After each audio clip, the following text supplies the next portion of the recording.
Hornets, but here's an inside give over the right side to Jaden Carroll. And I mean, he's lowering his shoulder and he's running hard. Once again, the Hornets spread out the Ponca City Wildcats and run the inside give play.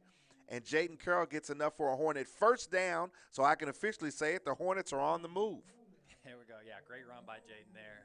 Does a great job, lowers his shoulder, and gets those extra yards. Really good job. They're hitting the hole hard, and we saw that from all the guys last week. Really saw, great performance out of the run game. Against Putnam City West defense that, wasn't holding us up, and there we go. There it is. There's our obligatory encroachment on the defense. So took us a whole quarter to get one this time. So, like I said, Lathan, I guess when you go 3 and out, you don't have as many snaps to get them, but there's his signature move there again. Once again, drawing them off sides, and that's going to give us a 1st and 5 instead of a 1st and 10. So once again, a great job by Lathan Boone with the hard count. Great job by the Hornets as well to stay disciplined. So it's going to be 1st and 5 for the Hornets. 4 wide receivers, 3 to the wide side. Here's an inside fake. Lathan Boone basically going to keep it. He was wrapped up in the backfield, but he gets out of that tackle, gets back to the middle of the field, and is finally brought down. Going to be no gain on the play, although Lathan Boone basically was running around in a phone booth. So luckily the Hornets don't really lose any yards on the play, but now they've got a 2nd down and 5 from the Wildcat 39.5-yard line. We're finally seeing the Hornet offense pick up some type of stride. We're just inside the 2nd quarter, 11 minutes left.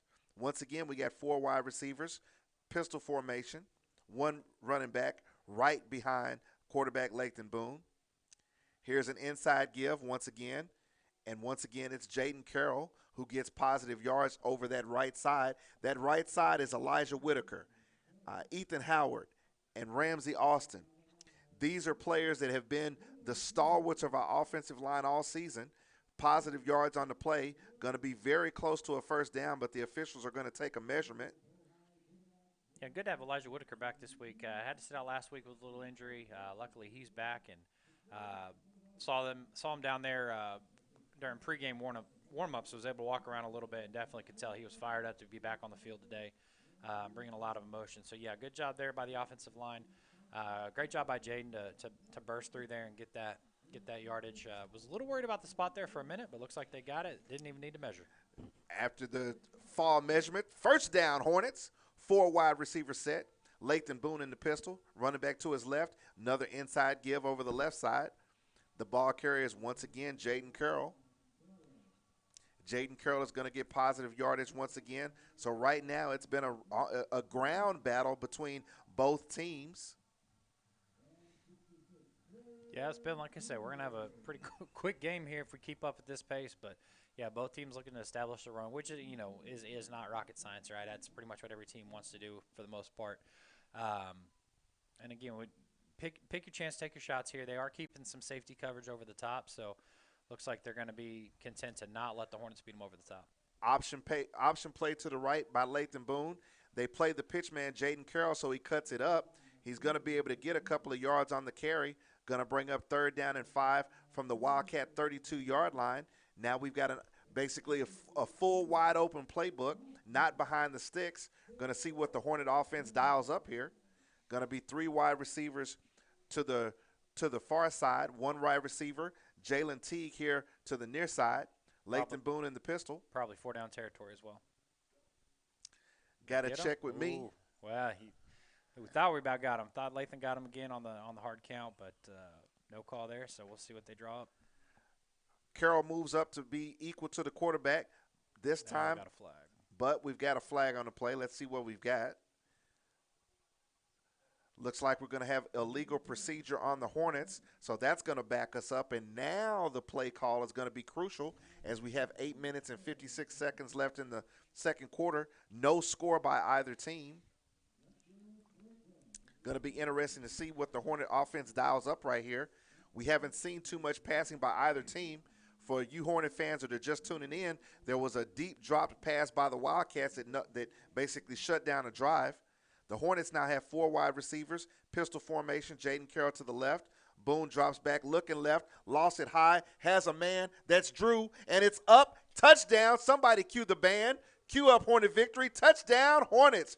Beautiful pitch and catch from the sophomore Lathan Boone to number 11, Jordan Drew. I'm telling you, Kirk, I've been impressed with Jordan Drew and his development as a wide receiver this season. And it just goes without saying, the young man, it doesn't even look like he's running hard. Yeah, no, it doesn't. It's funny you say that because I was just looking at that thinking he wasn't going to get to that ball. No, he's very smooth. He does a great job. It's a great throw by Lathan Boone to lead him, perfectly. He couldn't have placed it any better. Great job by Jordan Drew to beat him. And again, when you can beat him on 3rd and 12, and you're still able to get deep and beat him, that's a great job. So yeah, Jordan Drew's done a great job this season. Has really come on. He really seized his opportunity with some other guys out, and been really pleased with him and the way he's played. So great job there in our pardon me. Jackson Marsh boots the PAT. So with 8 minutes and 50 seconds left, your Booker T. Washington Hornets 7, the Ponca City Wildcats 0. Let me also mention our sponsor, Tropical Smoothie Cafe. And I'll get deeper tonight about the Tyler Lockett Foundation. We'll talk about them extensively, possibly going into halftime. Kirk, it's great to finally see the Hornet offense finally get some momentum, finally get on track. I mean, it's hard for me to get it out because it was very interesting the way we started this game. We were very stagnant on the offensive side of the ball. Yeah, very stagnant. Again, start with a couple 3-and-outs.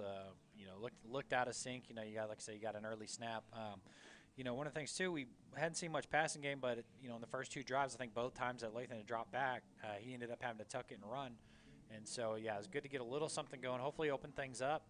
Jaden Carroll did a great job on that drive, running the football and getting chunk yardage, to allow us to kind of move down. And then, again, by doing that, you've got eyes in the backfield, and that gives you a chance. Gives Jordan Drew, Demetrius Purdom, Jalen Teague. It's going to give them chances to get behind the defensive backs for a deep ball. On that particular scoring play, Jordan Drew beat the corner and basically outran the safety trying to come over the top.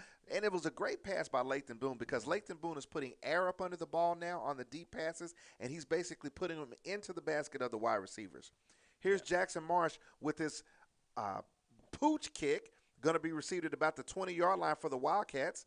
They've got it, and here's a decent return for the Wildcats. They're going to bring it all the way back to the 31-yard line. Decent return by number 5. That's Nate Harbison. He's a senior, backup quarterback. Excuse me, check that. Number 5 is Cameron Jackson. He's a sophomore backup running back for the Ponca City Wildcats. So the Wildcats, once again, Hornet fans, are going to take the ball over on offense. And if you weren't with us when we started the game or you weren't with us on the first few possessions, what we've come to see about Ponca City is they're a predominantly running team. They did get a wide receiver downfield, but the way they're set up and what the Hornets have game plan is for them to run. So we have no safety deep. Here's a pass to the outside intended for number 16. That's the man that was deep and wide open previously, Sam McKinney. Unfortunately, the quarterback, well, fortunate for the Hornets, unfortunate for the Wildcats, he's not able to get the pass into the hands of the wide receiver. The ball was just a little bit high on the arrow route out to the sideline. And Kirk, it was a good design play. Yeah, I was going to say that was a nice play. He turns and looks like he's going in motion on a hard sprint, takes a hard plant, turns back, and Jaden King had continued to go across the field in motion. Again, if he hits him on that pass, they got a chance for a big play. Here's an inside give to number 5, Cameron Jackson. Going to get a little bit of positive yardage, and that's what Ponca City is set up to do. They're basically going into the pistol formation, and they're running the inside run. Sometimes they're bringing a lineman and kind of bringing him on the trap, but it's really an inside veer-type running game that the Wildcats are running. However, that particular play only gets them about a couple of yards. 3rd down and long for the Wildcats. You got a guy on the flex for Ponca City. Here's the boomerang motion. Fakes it, gonna give. Running back is gonna get positive yardage, stays on his feet, but finally pushed out of bounds. That's Cameron Jackson. Looks like he's gonna have positive yardage and enough for a Wildcat first down. Yeah, that's tough. You got a guy with the opportunity to make the tackle in the backfield, misses him. Credit Jackson for doing a good job getting loose. A couple missed tackles there and get him a first down. Again, they haven't had many. We got one by penalty. Maybe the only other one they've had thus far, but looks like they could start to get a little something going. So we'll see if the Hornet defense can buckle down here. You're coming up on midfield, so again, you got to worry about at what point do you get to 4 down territory. Check the formation shift, Hornet fans. Number 4, quarterback Nate Harbison takes it. Here's an inside run in the middle of the field. Number 5 has it, but he's going to be run down by Jaden King. Number 5, Cameron Jackson, breaks off a deep and long run on that play after the formation shift by the Wildcats. That's that long run that the Hornets have been worried about, but the thing about it, they don't get points out of it. So now the Hornet defense, which has not allowed a touchdown in 12, yes, I said 12 quarters, the Hornet defense is facing their stiffest test to give up a score in 12 quarters. It'll be 13 quarters when first quarter scoreless here as well. So I knew I was going to get it wrong. No, that's all right. Interesting there. It looked like Jackson had a chance to break that one to the house. Kind of looked like he almost hesitated looking at the DB, and credit Jaden King for hustling and making the play. Here's another inside give by the Wildcats, and he's able to break through the line of scrimmage on the right side. This time he cuts it back into the middle of the field. And number 2, Blake Briscoe, sophomore running back, scampers into the end zone. Touchdown, Wildcats. 7 minutes, 19 seconds left in the second quarter, and the Hornets have finally given up a touchdown to an opposing offense. Yeah, credit Ponca City there. Drove some good plays, had some holes, and they hit the hole hard. But, yeah, the Hornets, got to evaluate some things as they get to the sideline here and see what's going on. Not a good drive for them. Couple big runs. Really 3 big runs. You had a chance to get out of this drive on a third down, miss a tackle on the backfield, and give them an opportunity, give them some life. And, now you're 7-7 on senior night, and the last thing you want to do is let Ponca City get a little momentum going. So the point after touchdown is good, and the Ponca City Wildcats have tied up the score. That was a drive that obviously Ponca City is now doing something different, Kirk, because every drive prior to that, we hadn't seen that type of offensive production. Mm-hmm. Yeah, whatever they've been working on the sidelines there in the last couple of drives, it's worked for them. And sometimes when you're a run-heavy team like this, sometimes it's just a matter of sticking with what you do, waiting for the opportunity for those holes to open up. But because, when you see that, you're gonna have a lot of 3 and outs. When you're running it the way they are, again, we saw them on 3rd and 11, run it right into the heart of the defense a few drives ago, and obviously we were able to stop them there. But when that happens, you're just waiting for those few holes to open up and take advantage. And again, that's what they did there on that drive. Thought we had a chance to maybe hold them. We got one big run, and we were able to catch them before they got in the end zone. Thought maybe we'd have a chance to use that as momentum to keep them out, but then next drive they come back and put it in the end zone. But you make a good point there, Kirk. When you're a running team like the Ponca City Wildcats are, sometimes you're basically looking just to keep it going. So here's the kickoff by the Wildcats. Going to be received by Jaden King at about the 15-yard line. He's looking to get to the wide side of the field. He's got some blocks over there trying to set up the wall. One man to beat. And that one man for the Wildcats is able to get Jaden King to basically slow down, to be tripped up and fall out of bounds. But there is a penalty flag that's been thrown on the field. We're going to see exactly what the officials are talking about. Yeah, and obviously on a return, typically, blocking the back there, and it's going to start the Hornets further back. We'll be looking probably about the 29-yard line. This one is going to back the Hornets up after a good run back by Jaden King getting to the wide side of the field. They're going to walk this one back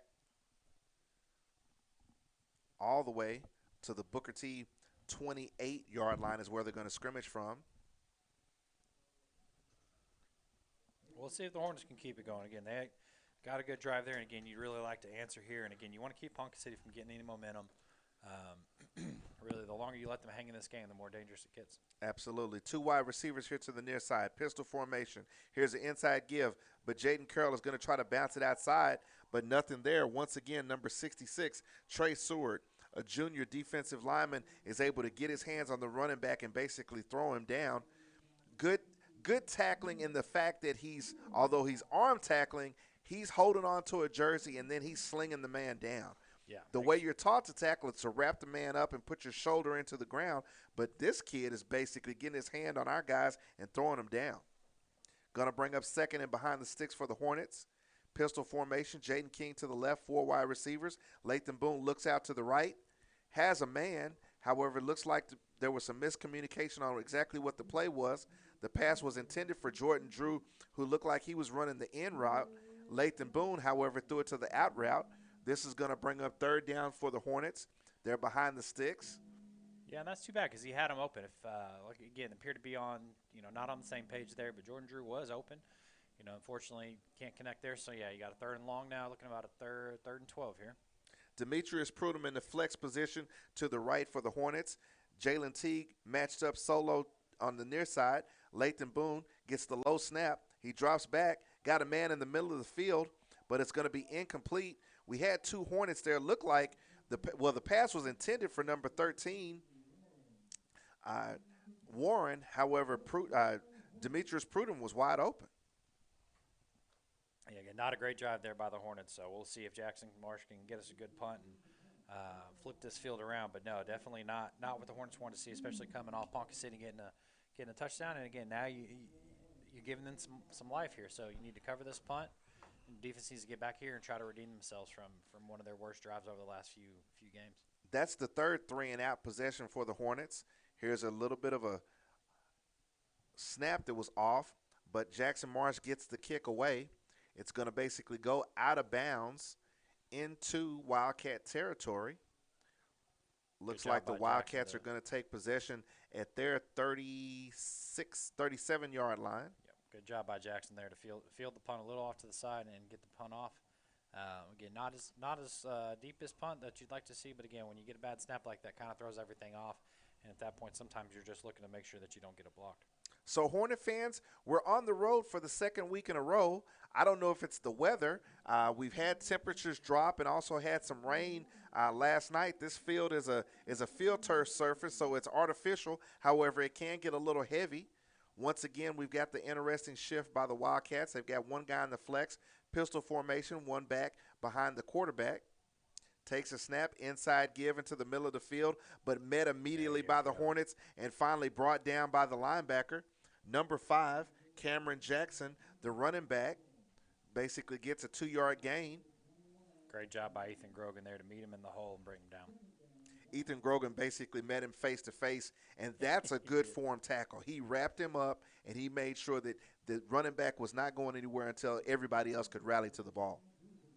Yeah, he did a great job there. And, again, that running back, he really hit the hole hard, almost went past his quarterback before he had a chance to get the ball.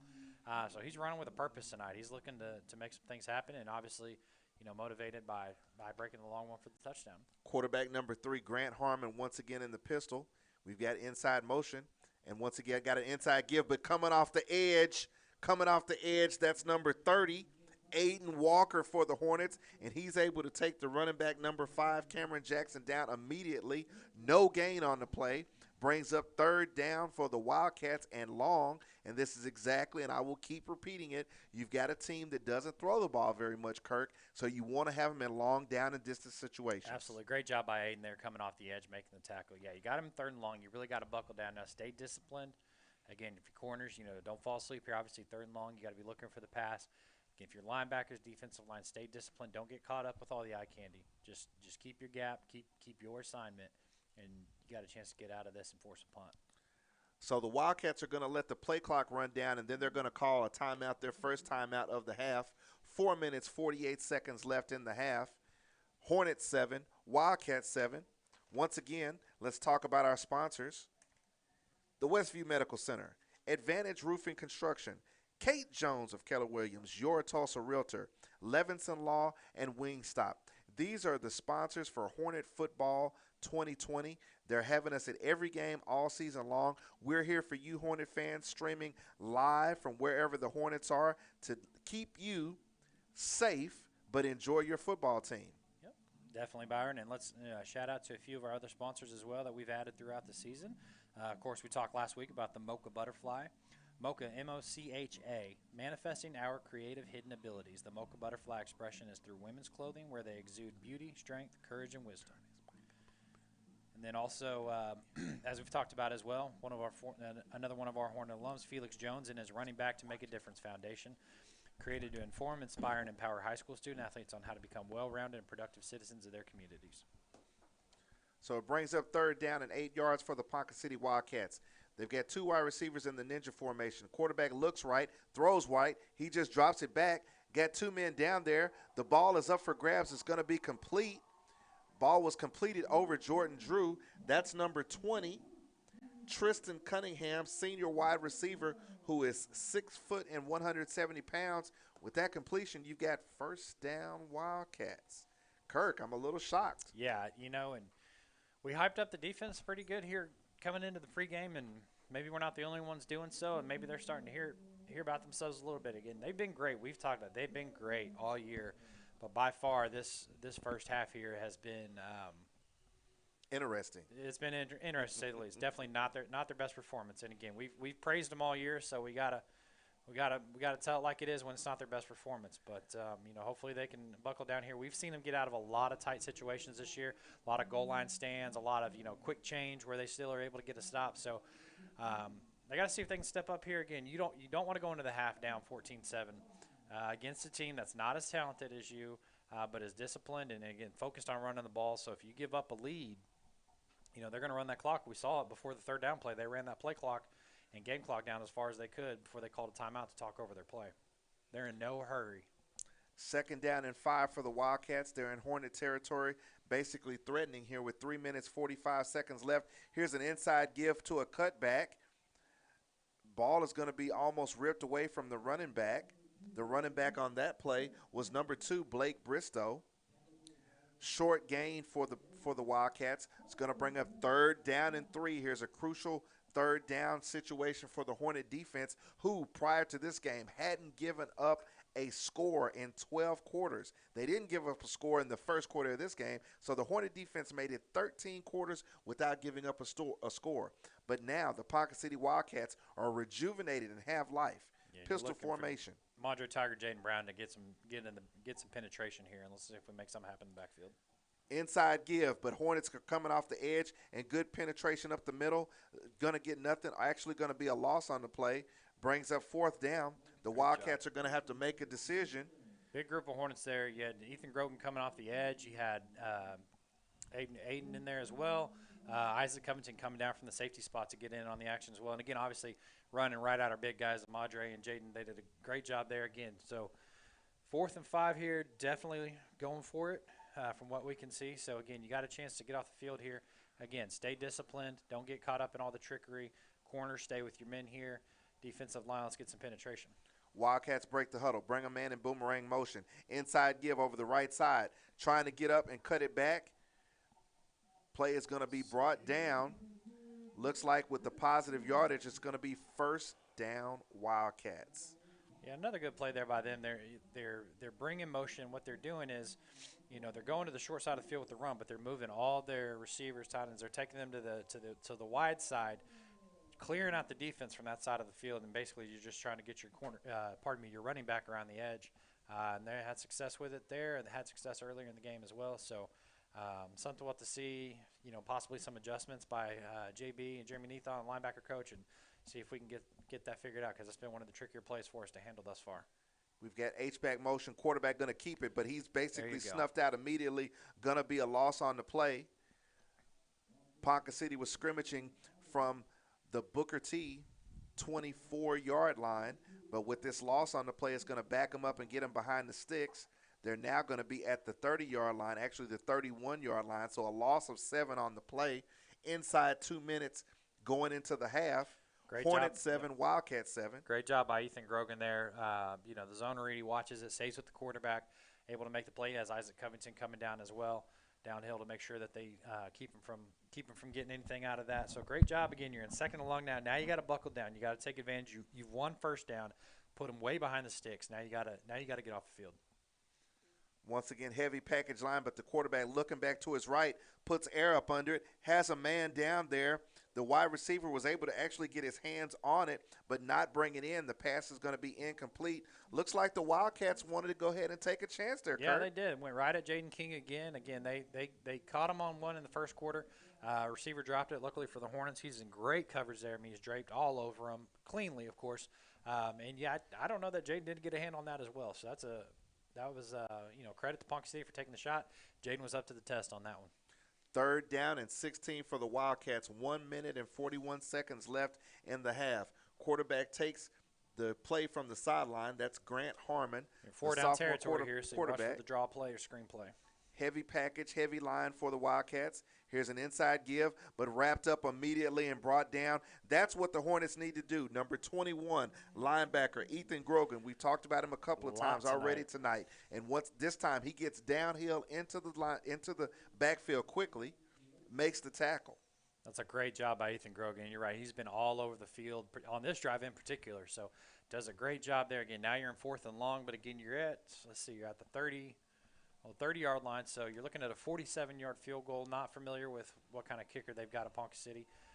So again, you very well may be looking at probably 4-down territory. Probably not looking at a punt. Probably too close for a punt. So if I'm Ponca City, I'm looking at if I trust my kicker. Again, you're in a close game. You plan on running the ball, running the clock out. If I don't trust my kicker from 47 yards, then you line up and go for it. And you really could see if I'm Ponca City here, if I'm going for it, I'm probably throwing up a pass. Worst case, if it gets intercepted, you've got yourself a punt, basically. So, well, right now, Kirk, it's a brisk wind that the Wildcats are going into. I'm looking at the flag on the stanchion, and I would have to say it's probably a 15-mile-per-hour wind that they're going into right now. So I don't really see Ponca City unless they get – well, this is 4th down. I don't see them taking any thought about kicking it right here. Yeah, no, like I said, you'd have to have a really excellent kicker for a 47-yarder into the wind. You don't see – that's a tough one for a college kicker, much less a high school kicker. So Wildcats are going to go for it. H-back motion. Quarterback looks right. Has a man back to his left. He throws it up, but this time it's basically – basically it was like a punt that we were going to be able to field, and it should have been an interception that could have gone to the house. Unfortunately for the Hornets, we're going to drop it. We're still going to take possession. Hornets are going to have the win. 1 minute and 21 seconds left in the half. Good play right there, Kirk. I thought the running back coming out of the backfield on a wheel route was open, but we had a safety back, and we had a linebacker that was trailing underneath. So we had it kind of covered in kind of a bracketed situation. Had it covered well, yeah, exactly that. Bracketed the running back there. Running back, he's a tough little sucker. He delivered a hit there. It actually worked in our favor. Better field position by not catching the interception there. Obviously, can't get a number on our defense back there, but he is coming off a little gingerly at the moment. Lathan Boone makes the pass out to the right on the out route. Warren has the reception. He's finally wrestled down and taken down hard. That's Sterling Warren that catches the pass and gets positive yardage. Don't think he was able to get out of bounds. His intention was to get out of bounds, but the tackle was made in bounds over there. We're right at a minute. Hornets are definitely in the 2-minute drill. This time we've got 3 wide receivers here to the near side.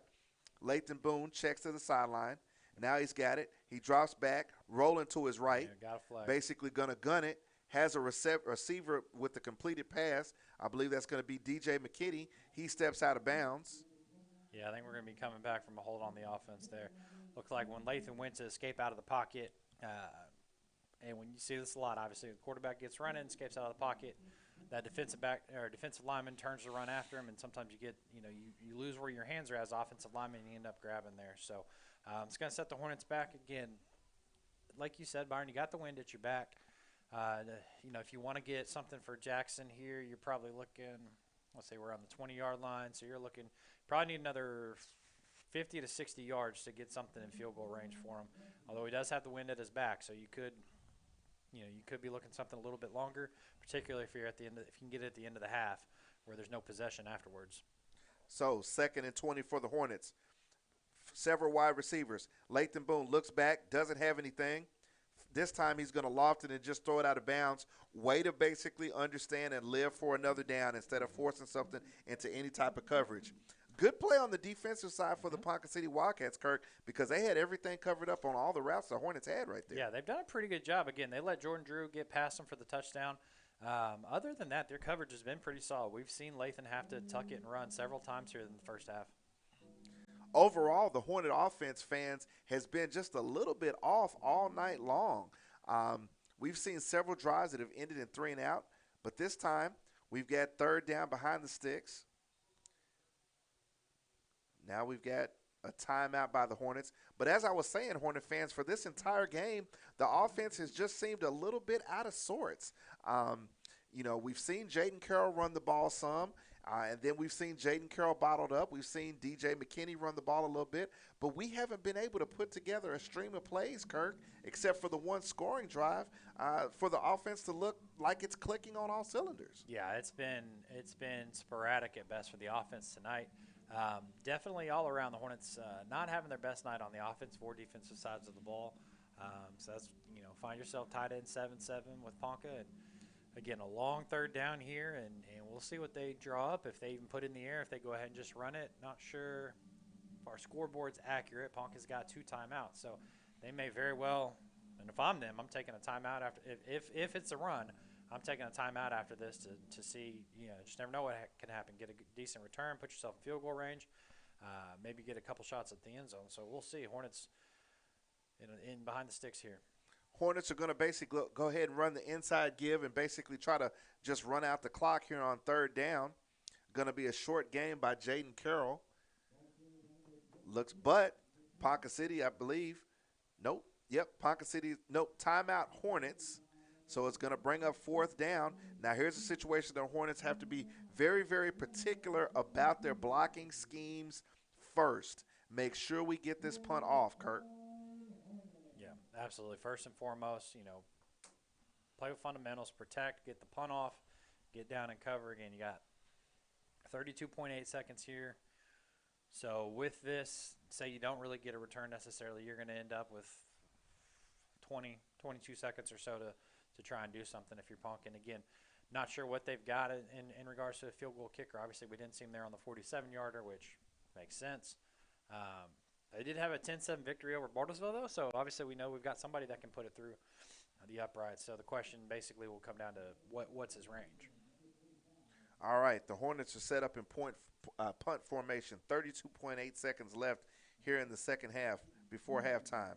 The snap is back to Jackson Marsh. He has to step over, but he gets the kick away. End over end punt is going to basically hit, and it's going to be downed by number 32, Isaac Covington, running back.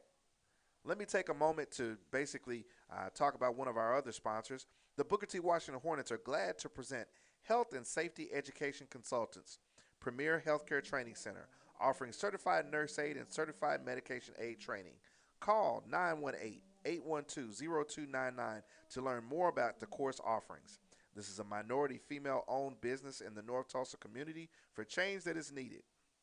So, to recap, Hornets 7, Wildcats 7. A little bit of surprising to us up here in the booth. Wildcats are basically going to take the ball right before midfield on their side of it. Here's the snap from the pistol formation. No, it's a direct snap. Nice little play design, but the Hornets basically read it immediately. Yep. Number 5, Cameron Jackson took the direct snap. I thought that was kind of interesting, Kirk. It looked kind of weird to me up here, the way the quarterback, the way he was kind of leaning in his formation. And with that, it's going to run out the first half. Both teams are headed to the locker room. So, as the clock winds down to 0, it's your Booker T. Washington Hornets 7, the Ponca City Wildcats 7. Interesting first half. It's one of those situations where, as a former player, I don't know if you come in with the big head or you come in and misunderstand exactly what the team is all about. But, our team tonight just hasn't seemed like we have the competitive fire that we need that we've had for several weeks. Yeah, it's been a little odd tonight, and we look at it. We talk about 3-3 team. But you're also talking about a 4-2 Booker T team. So we're talking about a team that we're only one game better than. Mm-hmm. We saw start out a little sluggish against PC West last week. We're able to finally get things going. You like to see your team be able to kind of turn it on by the second quarter, which we haven't seen. So we'll see what kind of adjustments we get at halftime. Not a locker room I'd want to be in right now if I'm the Hornets. On the other side, if you're Ponca City, you're sitting real happy right now. You're halfway through the game with an even score again, and you really haven't seen your opponent do a whole lot that you can't correct. And again, beat them deep for one play there. But other than that, again, we've had one drive where we've run the ball well. Beyond that, the offense has really been out of sync all night. Well, Kirk, coming up here to the press box, I ran into several folks from Ponca City, some teachers and people in the athletic department. And as you were saying, Ponca City was 6A back when you played. Back in my era, we played Ponca City. And it's just so interesting. This is my first time coming back to Ponca City since 1987. Played in a great game here, and I really just want to set it up by first of all talking to all of the folks watching tonight, because for several people that I've talked to back to that 1987 game, we're still unsure what the final score was. But let me set it up for you this way, Kurt. Right. Back in 1987, the Booker T. Washington Hornets team came up here undefeated. Of course, back in those days, we didn't lose very many games anyway. The week of that game, setting up for Ponca City, as you're aware, we'd watch film on Sundays of our previous game and then the next week's opponent. Ponca City was led by two junior players that are very interesting stories here in Oklahoma football. Their number one guy was linebacker Meach Shaw, interesting name. But you flip it to the offensive side of the ball, and their quarterback was Tink Collins. Yes, in Oklahoma football, especially for Tulsa football, when you hear the last name Collins, that's synonymous with speed, okay? So we finish up film. We see what Ponca City liked to do. Tink Collins was a shorter quarterback. He was really a run specialist, but he had a nice arm. Meach Shaw on the other side of the ball was a 6'2", 220-pound linebacker that in those days you didn't have that many linebackers that were that big and could run that fast. But let me go back to the offensive side of the ball. So we watch film. We go to practice on Monday. On Tuesday, we're on the block schedule, the 2-4-6 schedule, okay? We normally did defense on Tuesdays, okay? So on Tuesday, our head coach, Larry McGee, the late Larry McGee, basically let us all know and basically announced to the whole team that our starting tailback, Tony Brooks, who went on to have a career at Notre Dame, was going to play linebacker. Now, this was odd, Kirk. Tony Brooks didn't play defense.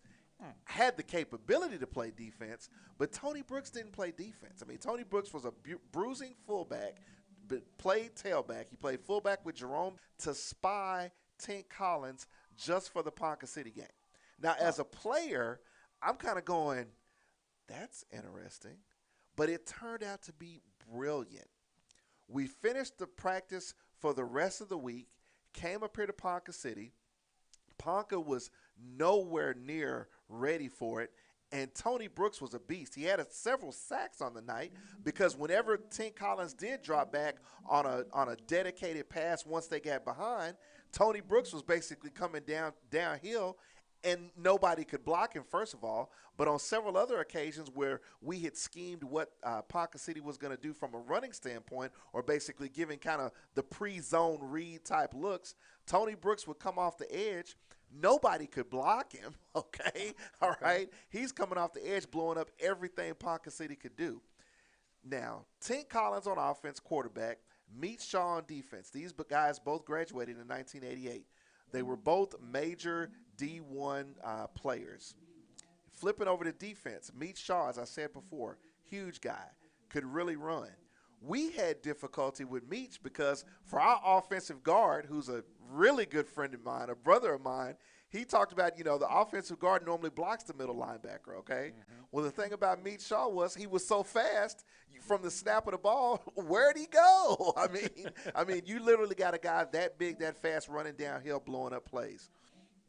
Meach Shaw ended up signing with the UCLA, coached by Terry Donahue, okay? Here's some history that I know you know. Tink Collins ended up signing in his redshirt freshman year. He was a backup quarterback, but I think they had a guy by the name of Charles Thompson that was playing quarterback then. And so Tink Collins ended up finishing as a wide receiver. But Meach Shaw goes to UCLA. He was a linebacker in high school. He ended up playing defensive end in college. 3 years before they come out of high school, OU had a quarterback by the name of Troy Aikman from Henrietta. Mm-hmm. Troy Aikman breaks his ankle, opening up the story that everybody knows that allowed Jamel Holloway to become the quarterback. Jamel is coming back as a sophomore. Everybody knows that Jamel's going to be the quarterback. OU goes back to the pure option game. Who does Barry Switzer call to help out Troy Aikman? Terry Donahue. Troy Aikman goes to UCLA. The rest is history. Terry Donahue ends up a few years later stealing the kid that Barry Switzer really wanted and meets Shaw from here in Ponca City. I've heard several people tell the story. I heard the story again tonight. This was kind of a rivalry game for the Hornets back in the day because there were some great athletes that played up here in Ponca City. A great game. I want to say to any Hornet fans out there watching the broadcast right now, especially from the class of '87, if you know the final score, hit us up on the YouTube channel because we're still trying to find – and even the people here in Ponca City remember the game. They remember the guys. They remember Tony Brooks. They remember Jamal West. But for the life of me, nobody remembers the score of the game. But a great game, very interesting. Like I say, it brings back a flood of memories for me. Talking to several guys that I played with, the memories that they had of us unveiling, having our starting running back playing linebacker, and just the type of talent that Ponca City had, like Ponca City has. They're disciplined. They know what their strengths are. If we fall asleep, this little quarterback looks as though he's going to gun it. You know, his arm is enough to carry it down the field. If a guy gets open, they're going to try to make a play. Yeah, I mean, the couple times he's thrown the ball, he's put it right on the money. Again, the first time the receiver just drops it. The second one I'm thinking of where Jaden was, stride for stride with him there and just made a good play on the ball. And then on the wheel route, again, the Hornets had that covered well. Wasn't really anywhere for him to put that ball that we weren't in position to make a play on. So now when he's thrown it, which has been seldom, he has been on the mark. So, again, you got to stay disciplined as your corners. Again, and then as far as the defensive line, linebackers, just staying focused, keep your eye disciplined. Again, just watch the ball. Don't get caught up in all the window dressing, which they started out with quite a bit. They've settled down a little bit. We've seen that funny formation though, where you got the offensive line, and then you basically have your other 5 players besides your quarterback all lined up, almost wing side T. by side. Wing T. It's old wing T And formation. then they just split out. Some go to receiver, some go to H or tight end or run back or whatever. But again, that's all a lot of just pre-snap eye candy, really pre-snap eye candy. I mean, because it's really not even when you're getting motion and things. And so it's just a matter of again knowing your assignment, knowing your guy, and again they're all lined up funny, but at the end of it, they're still coming to you. They're still going out wide or lining up in the backfield. So you just gotta don't get caught up in all the window dressing. Just wait for them to take their real positions and then go from there. Well, let me take a little time at halftime to talk about one of our Hornet alums that we've mentioned for the last couple of weeks. We're talking about Tyler Lockett and his Light It Up Foundation. The Light It Up Foundation is a nonprofit organization that mainly focuses on education, youth development, and community services. Tyler sponsors a national minority job shadowing I Know I Can program that sends 12 students from Tulsa to companies in New York, Seattle, Los Angeles, Dallas, and other cities to a 3-day job shadowing program in a campaign to empower youth to see themselves in positions of success. Companies include CenturyLink, Verizon, Vito Coco, Athletes First, and others. The program will resume in 2021 if the pandemic is under control. The Light It Up Foundation donated over $20,000 in merchandise and products such as clothes, backpacks, and food products in 2020. Tyler has sponsored a Thanksgiving program complete with everything needed for a complete Thanksgiving dinner for 12 needy families for the 4th consecutive year. Tyler and his foundation have sponsored a Christmas party for over 40 kids with numerous gifts such as clothes, shoes, games, and parent gift cards for 4 consecutive years. Tyler held his first pro football camp for kids in 2019 with over 300 attending. The pandemic canceled the 2020 camp. Finally, Tyler sponsored the Oklahoma Ballers Incorporated, a female basketball organization that was started to educate, mentor, coach, and develop life skills for 4 years with equipment and money. So another Hornet doing things for us that is a sponsor that we wanted to get all of the information to you guys. That's Tyler Lockett and the Light It Up Foundation. And I want to say that we really appreciate everything that Tyler and his father, the executive director, John C. Lockett, are doing for the community. Look them up. Get kids involved. it's always good to have that type of mentorship and positive environment for our young men, and even for our young men that have that role model that came from exactly where they are, and can't give enough credit to them for that, Kirk. No, not at all. And that's such a huge thing. And without straying too deep into anything political, just the social climate that we're in these days, finding leaders, for the young men in our communities is so important. And so when you see somebody that's made it out and can be, that symbol or that beacon to look to and look up to, you can't say enough about that. And Tyler's done a great job with all that. Obviously comes from a great family. Really one of those, royal families of Booker T football, with Kevin and Aaron Lockett as well. And,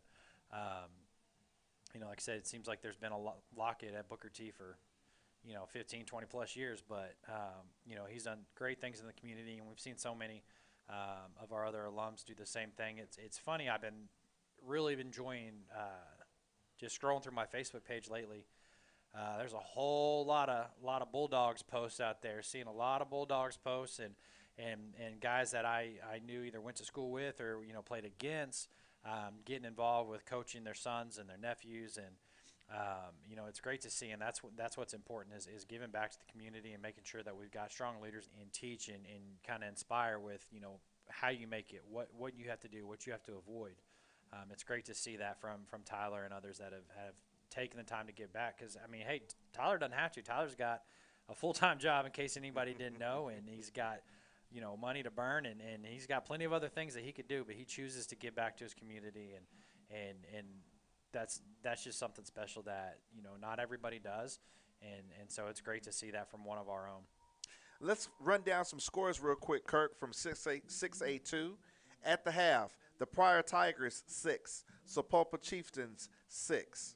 In the second quarter, Sand Springs Sandites 9, Choctaw Yellow Jackets 6. That's an interesting score, Kirk. Panthers 7. That's another interesting score. In the first quarter, we don't have a score right now between Putnam City West and Bartlesville. Another game that's going on is Bixby and Muskogee. Don't have a score yet on that one. The Deer Creek Antlers are losing currently to the Dale City Eagles 12-0 in the first quarter. And a score that I don't have information for are the Enid Plainsmen versus Norman Tigers, and the Northwest Classen Knights are taking on Stillwater Pioneers. No score there just yet. And finally, for 6A2 going on tonight, the Duncan Demons versus the Capitol Hill Red Wolves. No score there. So we've got some interesting scores. And let me just kind of bring something out, Hornet fans, to kind of let everybody know. This week, the OSSAA announced that all schools in all classes that want to participate in the playoffs are allowed to participate. So instead of 4 schools from each division of 6A2, meaning that 8 teams go to the playoffs, all 16 teams will be allowed to participate in the playoffs. How this is going to affect scheduling and things of that nature, I'm not fully sure. What the OSSAA announced was that it will add a week to the playoffs. So all teams, all 1 through 16 teams in 6A2 will be advancing to the playoffs. Now, this kind of takes into account the situations that have happened with teams that have had to have games canceled due to COVID. Just tonight, actually, that Muskogee game is canceled. It's not being played tonight, and Muskogee is even saying that they will reevaluate on Monday whether or not they will play Booker T next Friday. So with the cancellations that we've seen throughout the state, even Booker T had a game canceled versus Edison. We missed a game. The OSSAA is making an adjustment that for this season, all 16 teams of 6A2 will move to the playoffs. How this affects Booker T, I'm kind of intrigued to see, because it may set up a playoff matchup that we didn't think we were going to see, Kurt. Yeah, very interesting. And and it sounds a little bit, it's like, wow, everybody's getting in. But when you think about it, you're talking about a 16-team class. So, before 6A split into two different two divisions, it was a 16-team playoff anyway. So, yeah, you're just adding one game. Again, should everybody choose to participate? And honestly, when you started reading that, I got a little, thought it seemed a little silly. However, given the situation, you talk about teams having games canceled, you really can't just compare apples to apples schedules. And again, when you're really just adding 1 week for the teams that want to, it makes sense, and I think the right call here. Well, Hornet fans, we're going to take a brief break to set you back up for the second half. So stick with us. We've got an interesting second half coming up. This is Hornet TV, Hornet Football 2020.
Well, we're back, Hornet fans, and we're glad to have you. This is Hornet TV Football Season 2020. Your Booker T. Washington Hornets are on the road in Ponca City. We're at Sellon Stadium.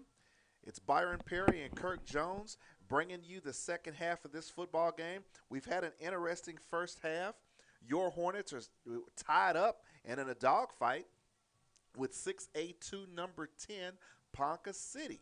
The score is 7-7, and the story of this game so far has been, could it be the weather? Could it be how cold it's gotten? You know, there's always been a mystique about the Hornets when the weather gets cold, but instead of saying anything else, bottom line, the Hornets have just come out sluggish tonight, Yeah, Kirk. been sluggish, been sloppy, and again, for whatever the reason it is, you know, hopefully here in the locker room at halftime, Coach Brown's been able to get into them a little bit, talk this thing through, make some adjustments, get things figured out. But again, you're in a fight right now. Again, you have a team that you should be beating who you've let hang around.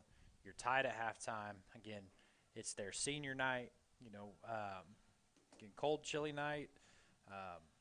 You know, not the situation you want to be in. Like I say, anytime you let an underdog hang around, the more it goes, the more dangerous it gets, the more belief they get, and the better they continue to play. So we took the opening kick and obviously went 3 and out. So we're going to be kicking to them now, and you know, defense really needs to come out and make a statement here for the second half and get this ball back to Latham Boone in the offense. Let's see if we can't get something going. Be interesting to see. We haven't really seen the other running backs. We've seen DJ McKinney a little bit, but it's been mostly Jaden Carroll. Would like to see them mix up the running backs just like they did last week. You know, we haven't seen Isaac Covington yet. Would like to see him get some carries. Obviously, he had a great game last week. They all did. So maybe we'll see if they don't mix it up a little bit, try to get some fresh legs in there and see if we can't wear down this Wildcat defense. Well, Hornet fans, let me run it down, the rankings, since we've been talking about our opponent tonight, Ponca City, being number 10. Number 1 team in 6A2 has been holding steady. That's Bixby High School. Number 2, with a record of 5-0, is Stillwater. Number 3, Midwest City, with a record of 5-1. Choctaw's number 4, with a record of 4-2. Our Booker T. Washington Hornets are number 5. The Putnam City North, what are they, the Dragons? Panthers. Putnam City North Panthers are number 6 with a record of 6-0. Dale City comes in at number 7 with a record of 0-5, which is still a shock to me. Yeah. Number 8 is Lawton.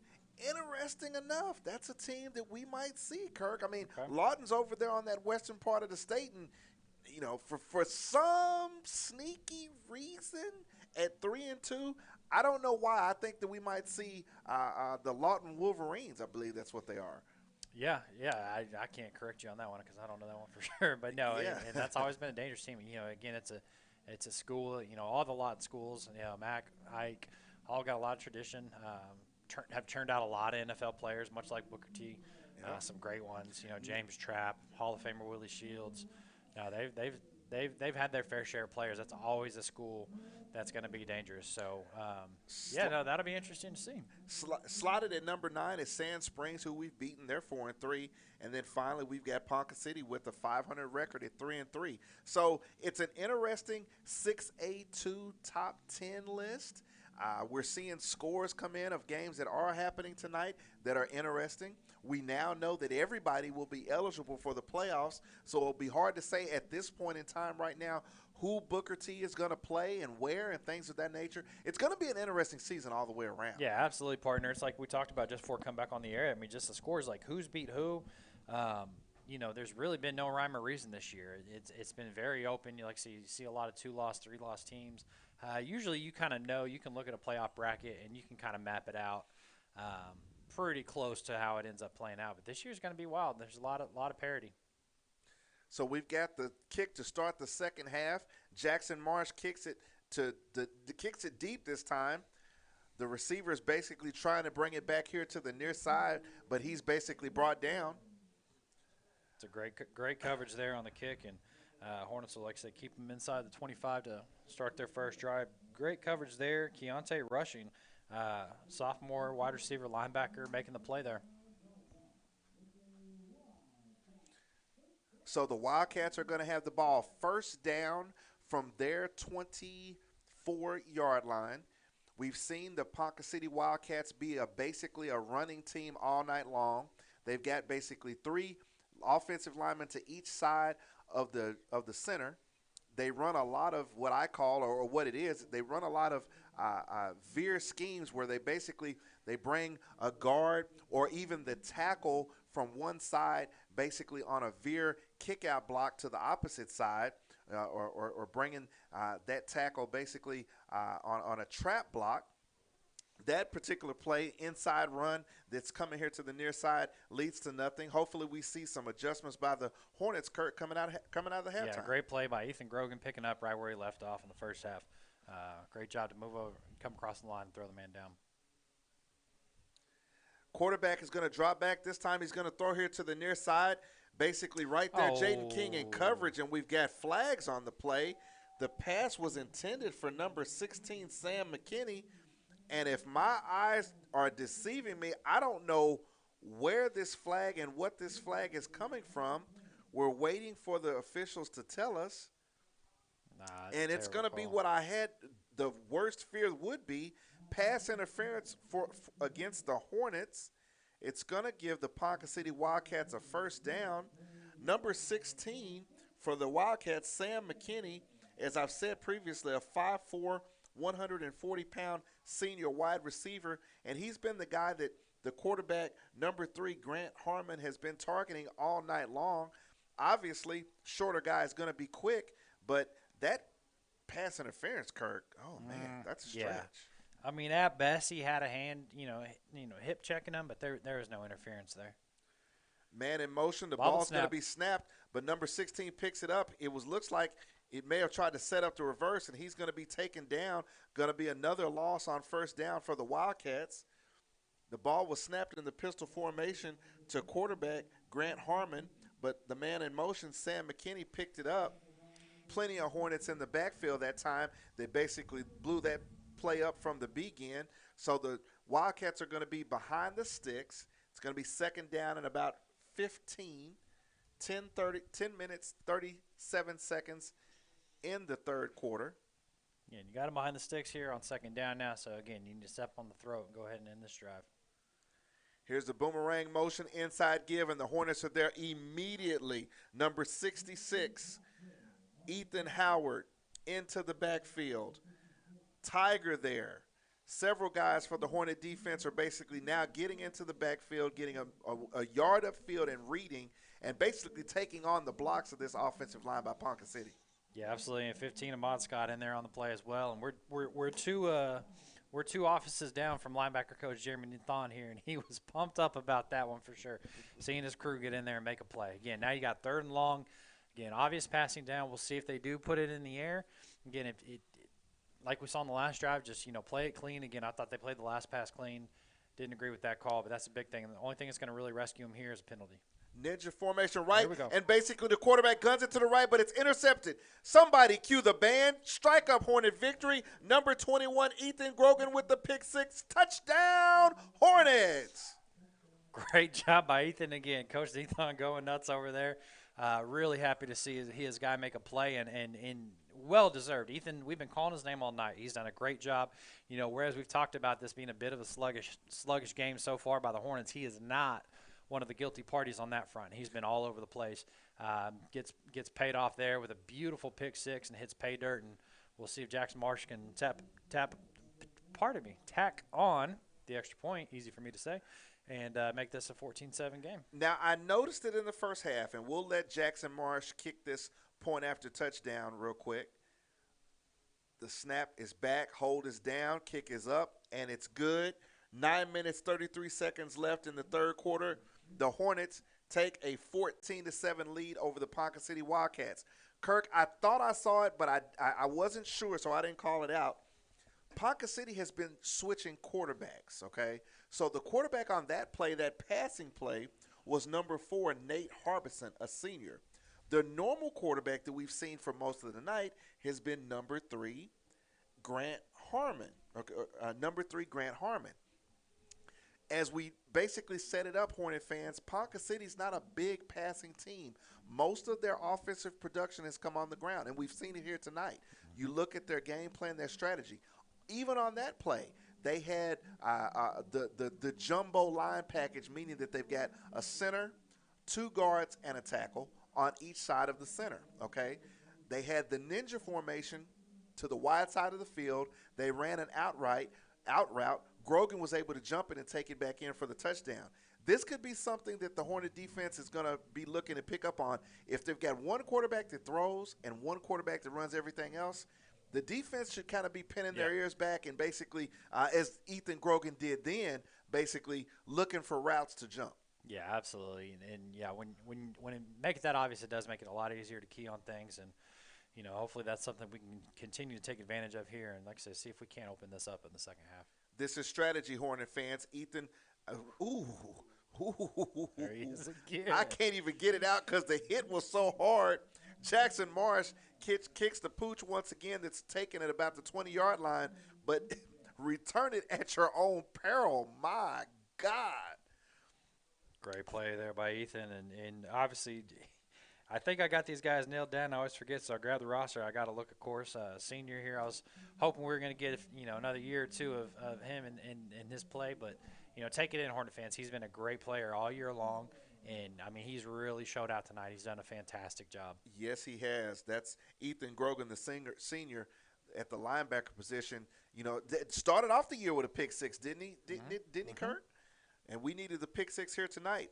Hornet defense has no safety. Everybody's up in the box. Here's the basically the veer cut back by the Ponca City Wildcats. So basically they're running one running back one way, another running back the other way.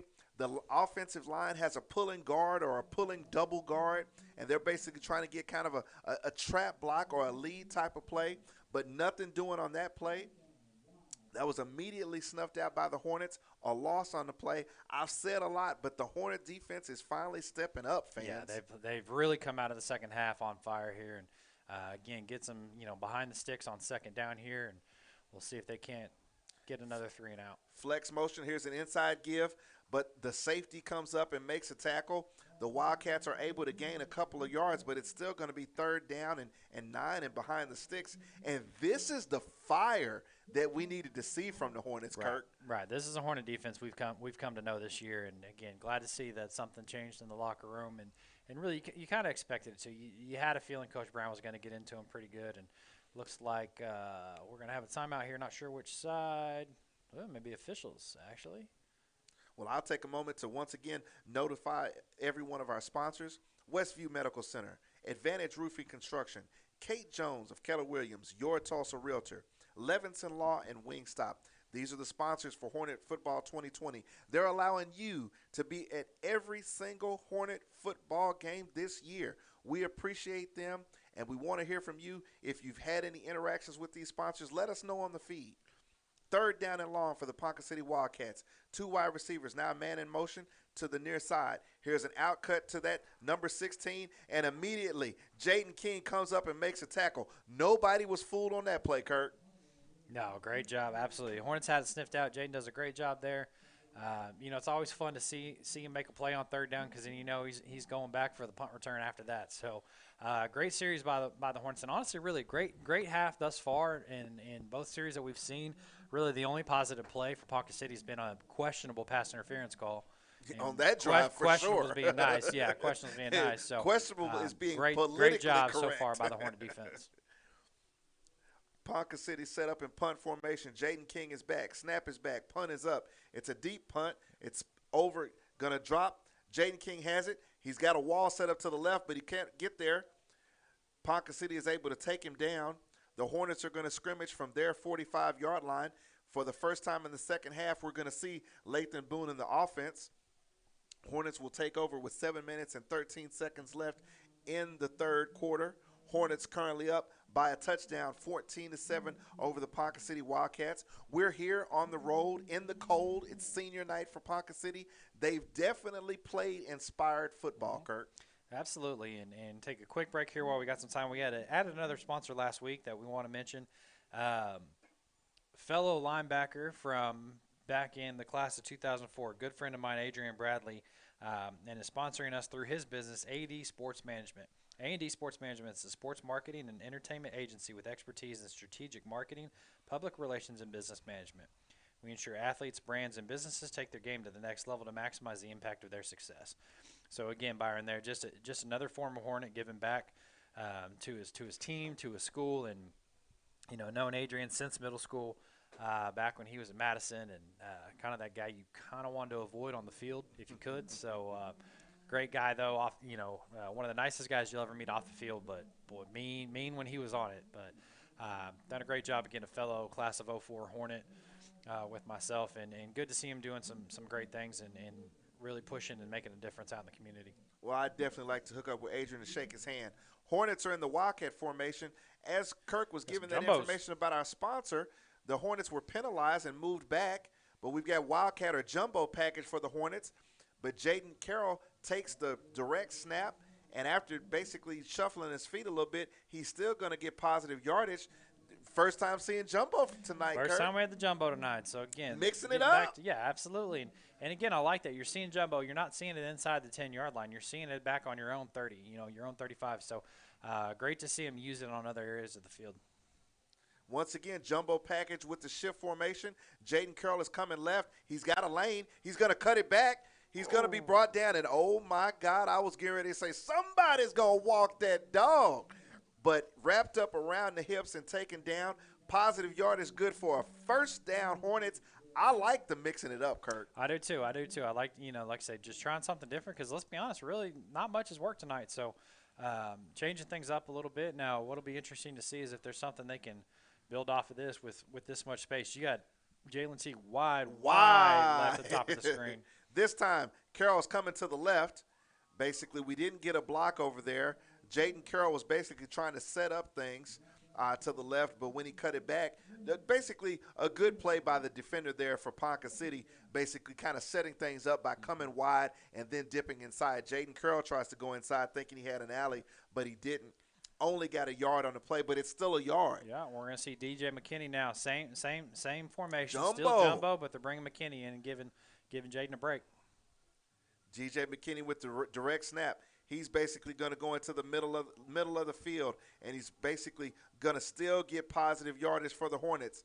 Now we're seeing some wide receivers come into the game.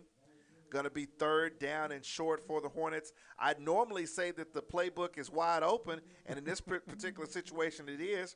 Now we've got Lathan Boone coming back. Jordan Drew,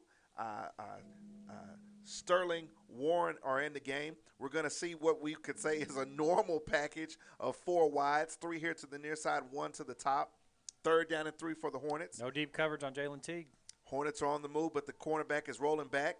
But here's an inside give, and DJ McKinney is going to be thrown down for a loss. Basically, the play was blown up in the backfield. The Ponca City Wildcats were ready for that. Loss on the play. It's going to back the Hornets up. They're going to have 4th down and 7. Here's a decision by Coach Jonathan Brown, and the punt unit is coming on. Interesting drive, Kirk. I like it. It didn't net us points, but it was one of those, it threw Ponca City. They had to think about what was going on. Something else to think about the rest of the game here. And it's interesting when they brought Lathan Boone on there on third down. It almost looked like he was hobbling a little bit. So that's the reason we saw the jumbo package there. But it looks like he may be. Here's a fake punt, middle of the field. Ethan Grogan has it. He's still fighting for yards. He breaks away, breaks a tackle in the middle of the field, still finally taken down, still on his feet. Number 21, Ethan Grogan, the up back. Fake punt by the Hornets. We hadn't seen it all season. Give it to him. And I love going deep into the playbook. Nothing like those gadget plays, and you run a fake punt when you need it, and tonight we did. First down, Hornets. Yeah, great job there. And, again, good call, and really Ponca had that covered pretty well. That was just sheer will by Ethan Grogan. Personal He determination. wasn't going to be brought down, determined to get that first down and then some.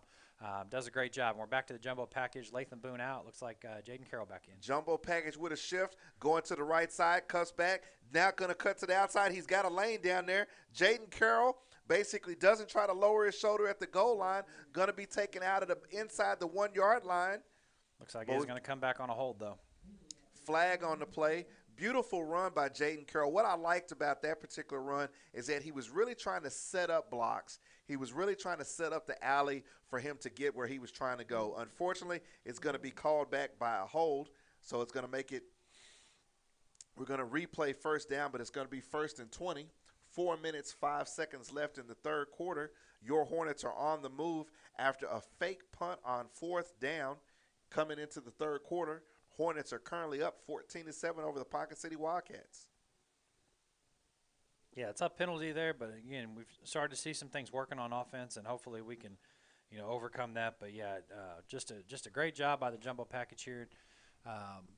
Again, going more traditional now. We'll see. And we haven't really seen Jalen T get involved, but he doesn't have any safety over the top. I'd like to see him take a shot here. Absolutely not. He's basically but we've got Demetrius Putnam, number 9 also. Here's an inside give to Carroll, but Ponca City basically saw that one coming.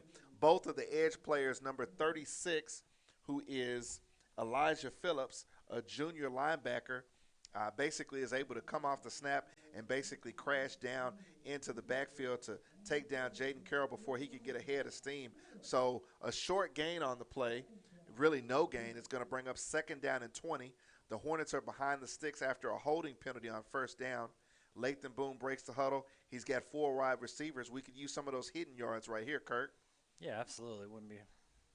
Boone takes a snap, going to swing it out to his left. Jaden Carroll with the man to beat. Good form tackle over there. They're able to take him down.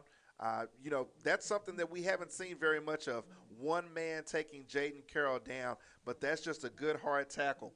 Number 36, Elijah Phillips, linebacker, basically came up, put a hat on a hat, and wrapped up, took Jaden Carroll right down. I think Jaden was even surprised by how effective that tackle came at him. Yeah, no, he did a great job there to bring him down in the open field, and puts us in another 3rd and long here. So we'll see what the Hornets draw up. Again, if they're not going to put anybody over the top of Jalen T, you might as well, I'm going for it. And even if they throw somebody up there, I might just throw one up. Again, you're looking at, say you get an interception, you're basically just looking at a punt. And that's the setup that Kirk is talking about. We've got a cornerback that's back deep off of Jalen T, but no safety help. Lathan Boone basically going to throw into the middle of the field. Had a man. Basically, there was a collision and no flag on the play. The pass was intended for number 11, Jordan Drew. The entire Hornet staff is basically pointing like they're looking at the grassy knoll. I mean, you saw a Ponca City defender basically bump into Jordan Drew, knocking him down, but no pass interference call, Kurt. Yeah, that's an unfortunate missed call there. That should have been a 1st down for the Hornets. Stevie Wonder saw that one. Yeah, and we'll see. Obviously, 4th down here, you little out of field goal range. It looks like, again, as we talked about, the wind coming in the face of the Hornets in this quarter. So we'll see what they do there. Maybe you would have liked to seen something shorter to gain. If you're going to go for it on 4th down, try to get a little bit of that back on 3rd down instead of getting it all. Again, should have had the penalty there. No such luck, so we'll see what they draw up on 4th down. And, again, same thing. Maybe this is where you take a shot at the end zone, and, again, if it gets picked off, you're basically just looking at a punt. So Coach Jonathan Brown calls timeout with 2 minutes and 34 seconds left in the 3rd quarter.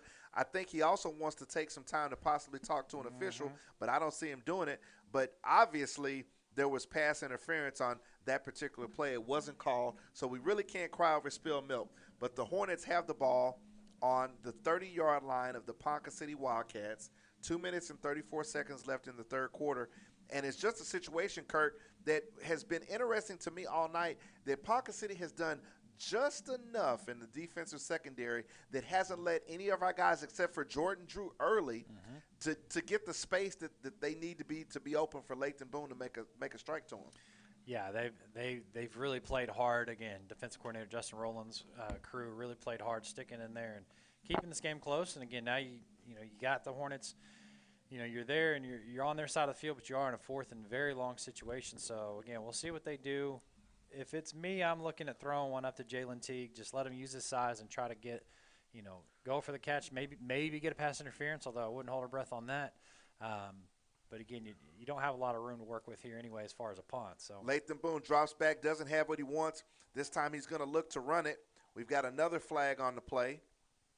Positive yardage. Now we've got a little pushing and shoving going on. Number 54 for the Hornets, offensive lineman, Joshua Baskin, getting into it with one of the Ponca City players. There is a flag on the play already. Yeah, and I think that one's on Baskin, getting his player down to the ground. Now, doesn't appear to be any penalties for the after the play, the extracurricular activities.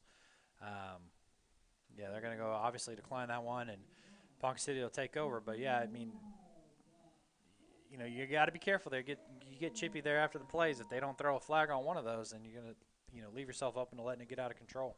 So I'm going to say it right now, Hornet fans. This could be a shift in momentum. The Ponca City Wildcats, who were basically reeling from the fact that the Hornets were driving it in their territory, are able to hold on downs.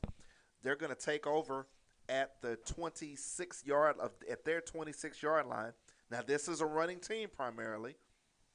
Quarterback in the pistol formation with 2 running backs to each side of him, but the play is going to be blown dead. Let's see what we have here. And we're waiting. And we're waiting. None of the officials seem to be willing to tell us exactly what's going on here. You didn't see a flag either. I don't know what they. Well, the play was whistled dead. Not sure why.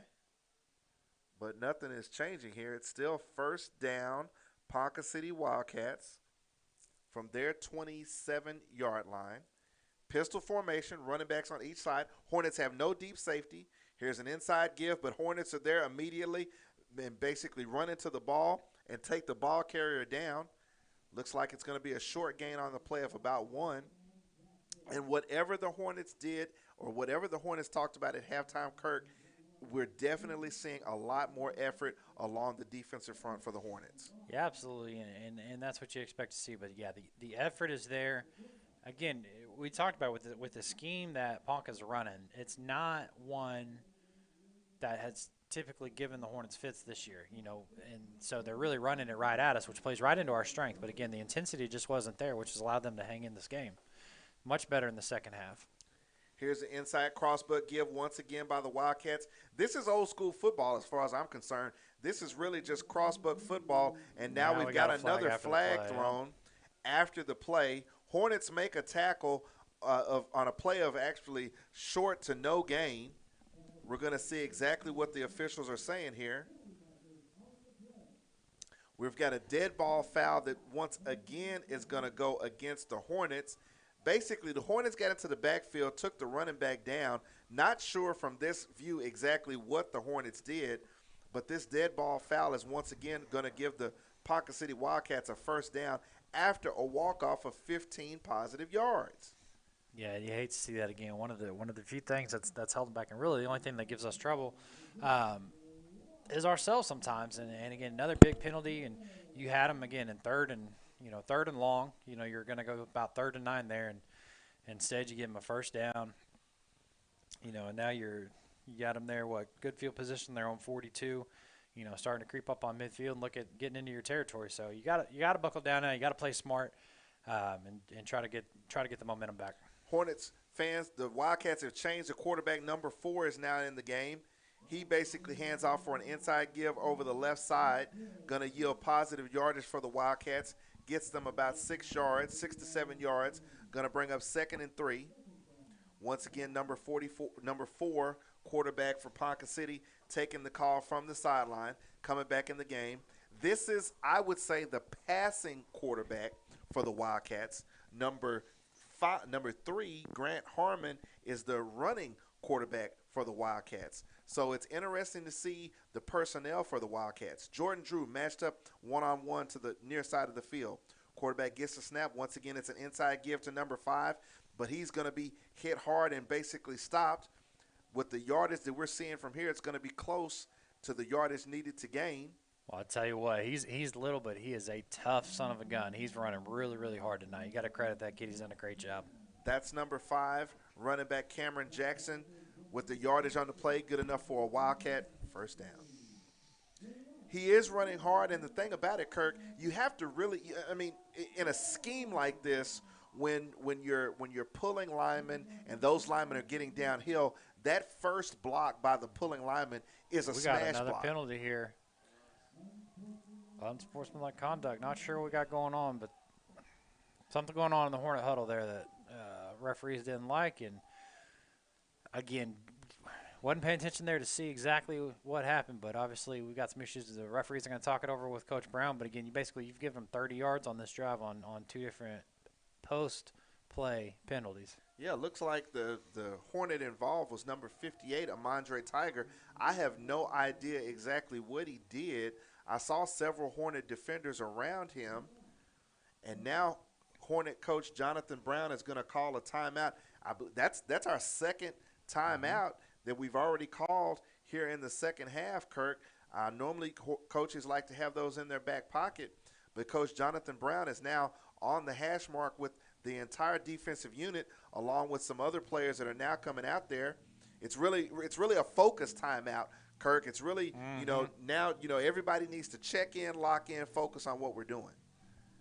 Yeah, absolutely. Just kind of calm down here, talk this over, and they got to realize, like, you got to cool, because obviously at this point now you're on the ref's radar, so you've got to button it up. You've got to just shut up and play ball, because they're looking to continue to throw flags on you. Again, we've talked about this before. Sometimes you go on the road and you understand that you got to score an extra 2 touchdowns because they're going to get called back. So, we're not one to typically get flags in our favor. So we've got to realize that, understand the situation, and just again, shut up and play ball.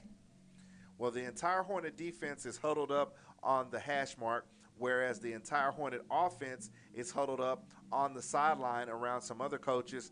So it's a situation where our coaches have to take the leadership position, get these young men back to being locked in on what they need to do to get this ball game taken care of.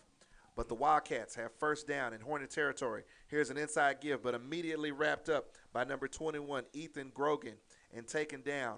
A short gain on the play, maybe about 12 inches.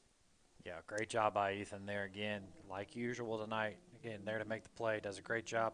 And very sure tackling. That's one of the things I love about watching Ethan play is he wraps him up and brings him down.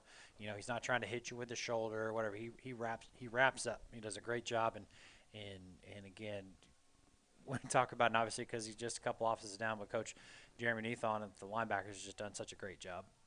Well, with that play right there, it brings the end to the third quarter. Hornet fans, we've got a fourth quarter of football live for you from Ponca City, Oklahoma. We're in Ponca City. It's senior night. Your Booker T. Washington Hornets take a lead of 14 over the Ponca City Wildcats 7.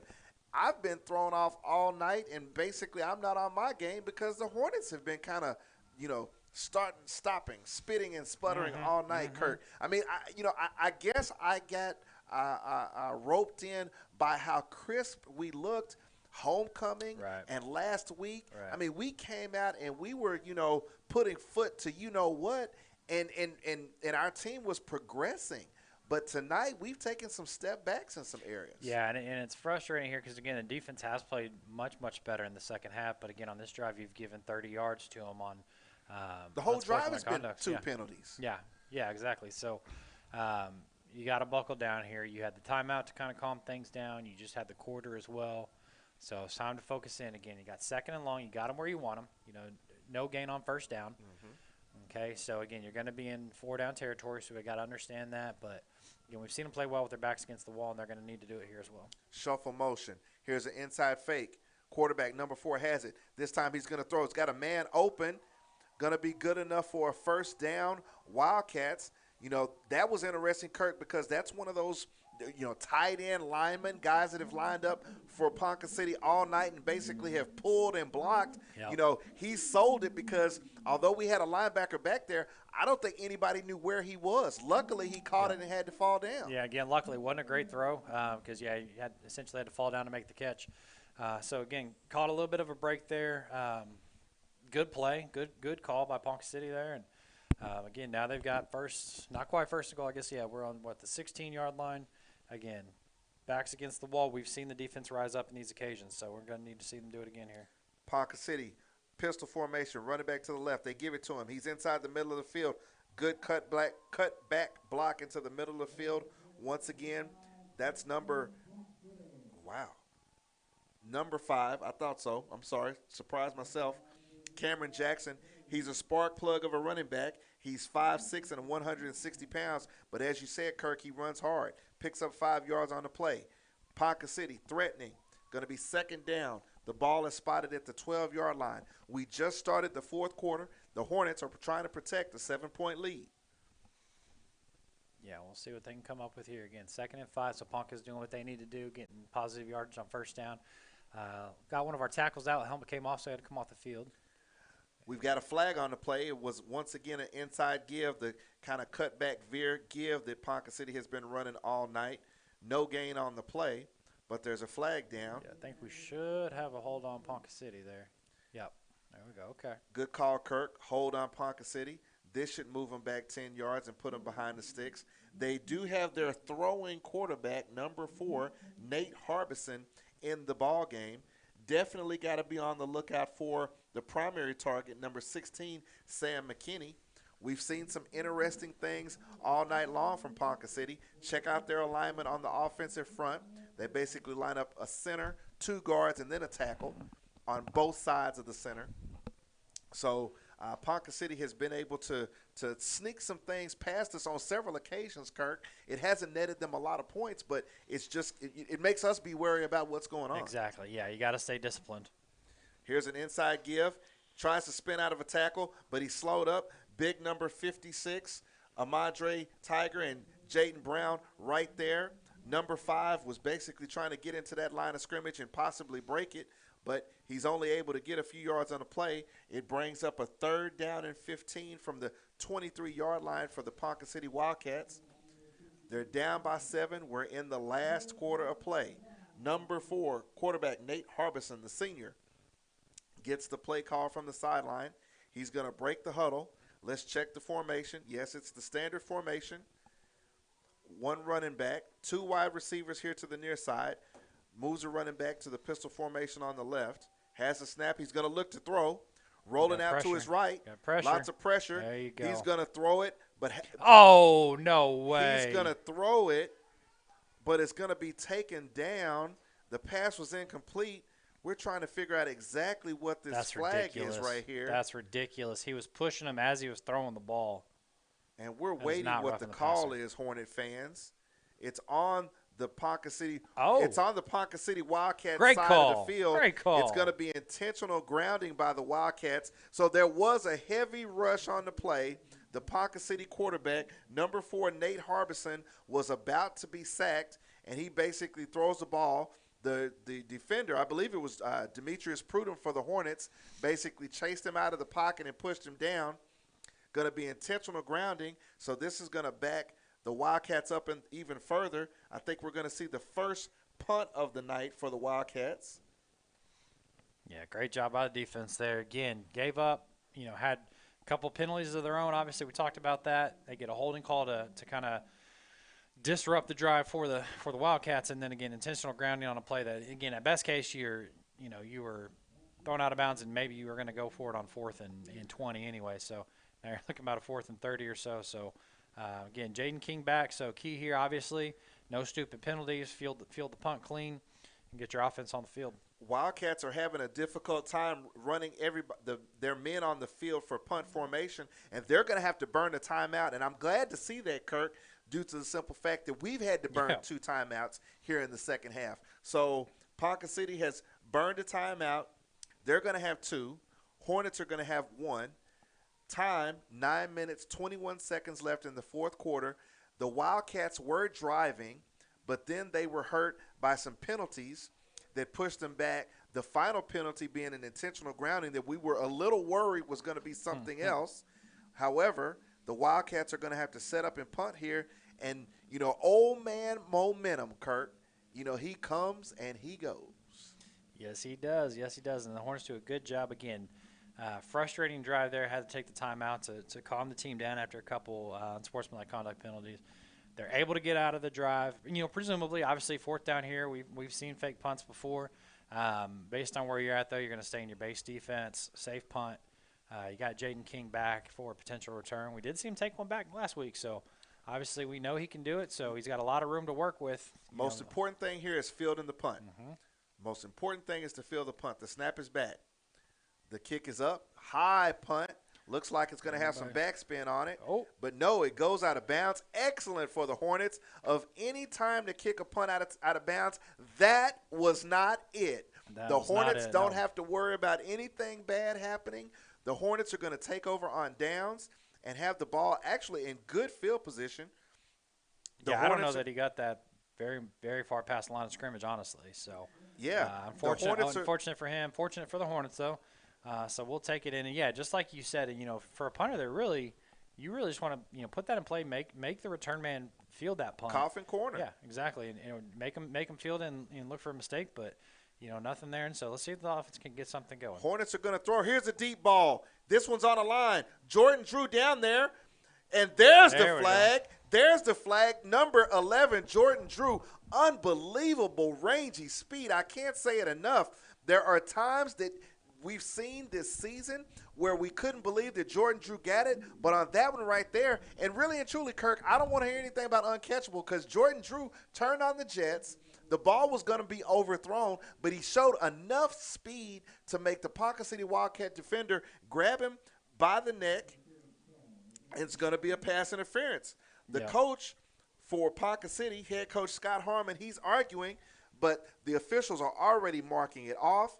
It's going to move the sticks for the Hornets. They're still going to have first down. And, Kirk, I was just about to say, here's the time to run the 4-minute drill to basically Isaac Covington, Jaden Carroll down their throat. Absolutely. However, we go up top, and great play call.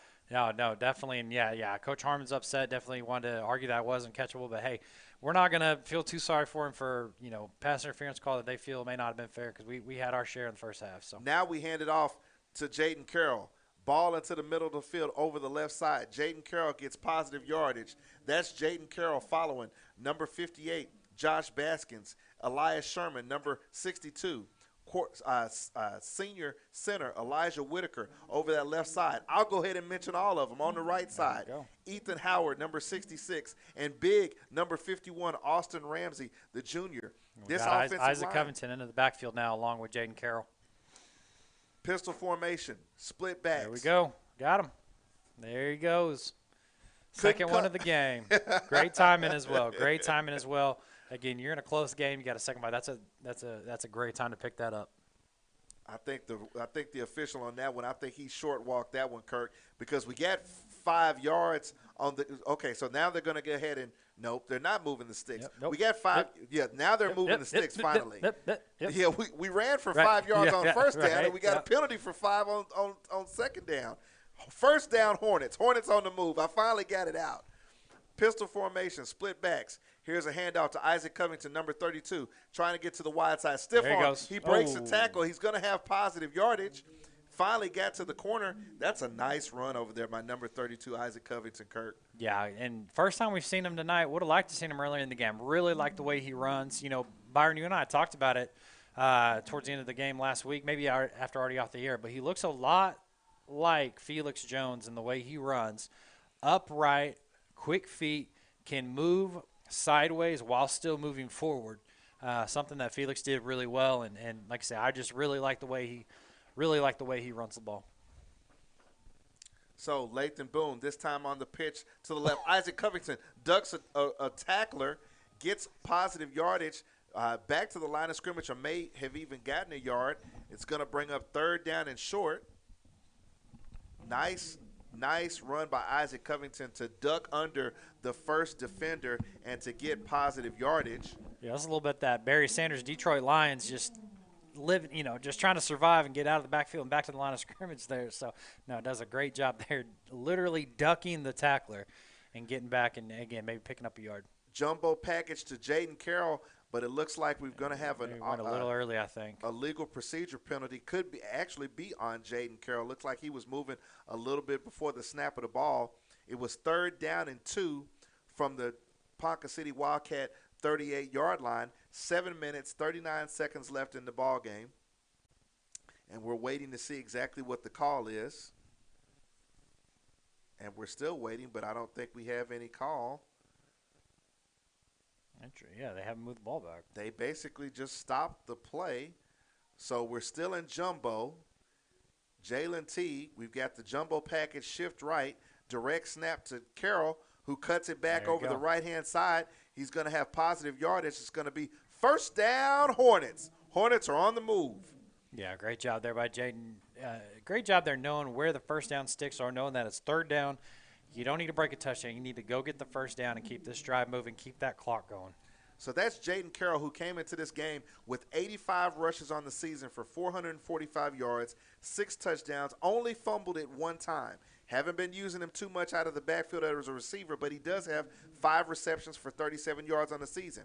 Still in the jumbo package. We've got Covington this time with the direct snap. Comes left, but now he cuts back to the right. Great footwork.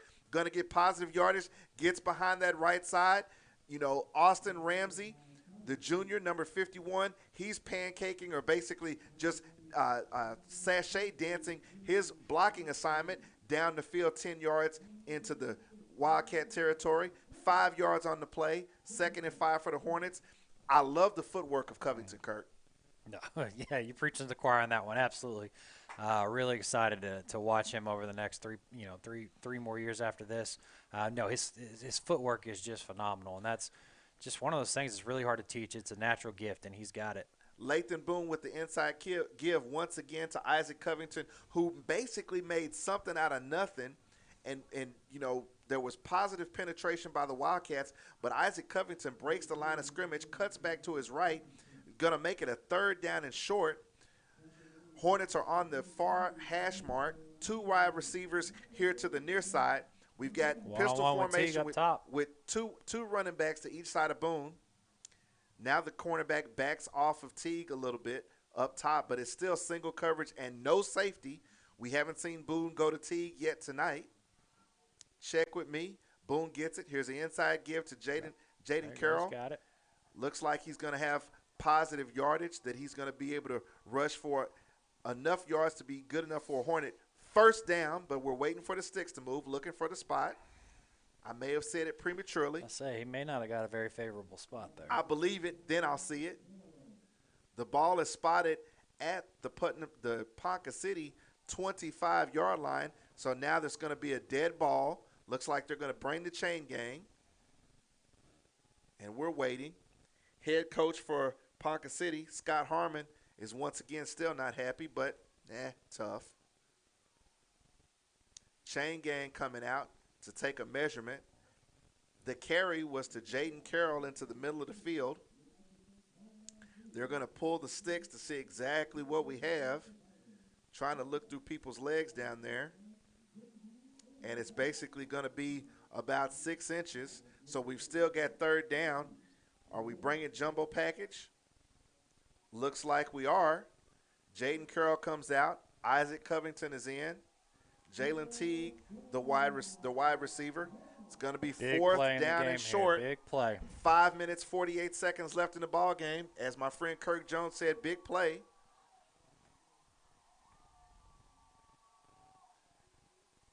Shift right by the jumbos. Direct snap to Covington, and he's got it. There it is. And he cuts back, and he's running. Somebody cue up the band. Somebody strike up Hornet victory. Touchdown, Hornets.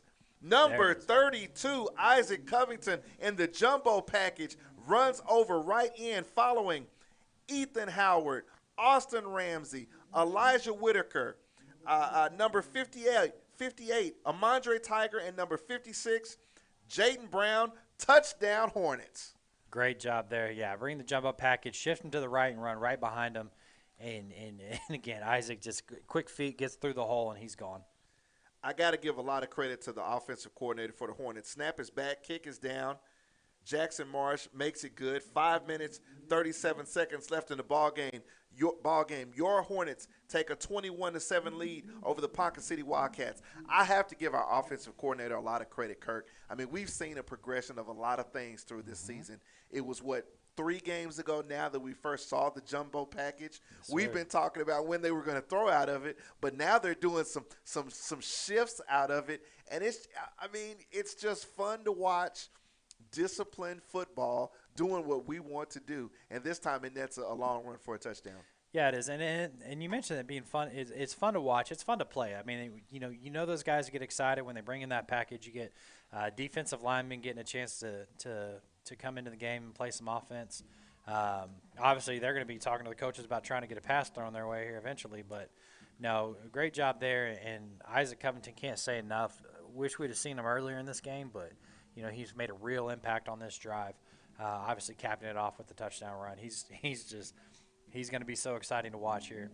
Let's recognize our sponsors: Westview Medical Center, Advantage Roofing Construction, Kate Jones of Keller Williams, Your Tulsa Realtor, Levinson Law, Wingstop, Tropical Smoothie Cafe Tulsa, the Tyler Lockett Foundation, the Light It Up Foundation, Felix Jones's foundation is checked in with running us. back to make a difference. Earl Thompson has checked in with us on the season.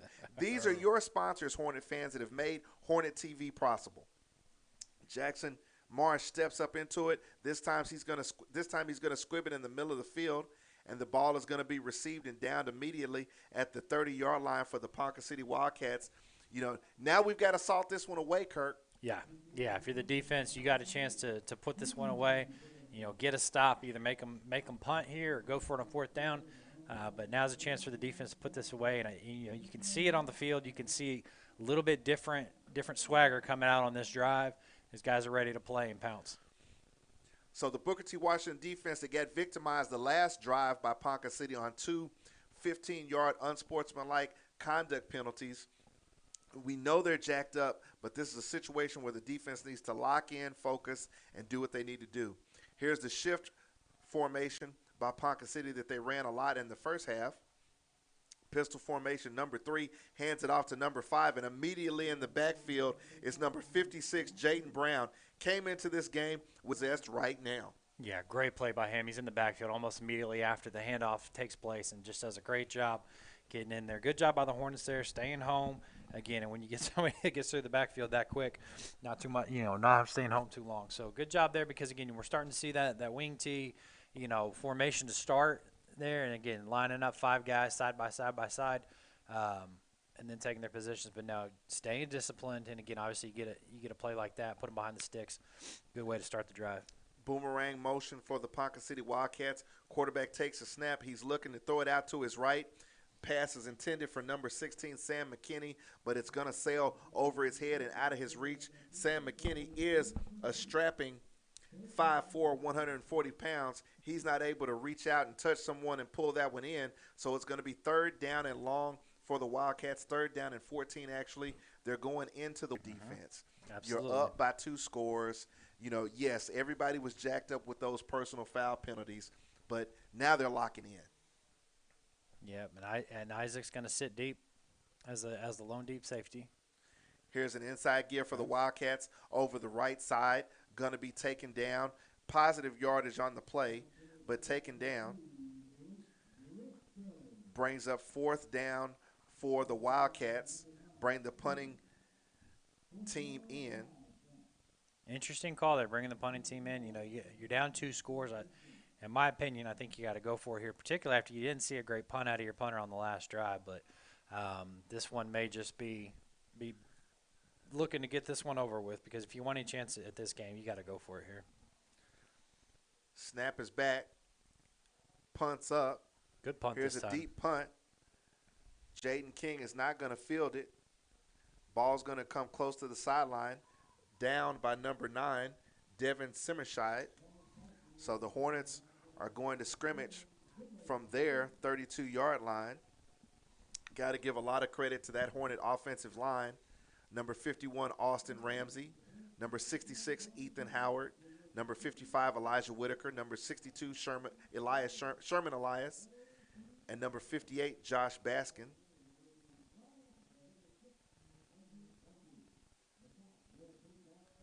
So that Hornet offensive line has done work all season long. Lathan Boone, quarterback. I'll give you some stats on him on the season after this play. 2 wide receivers to the far side, 1 here to the near side.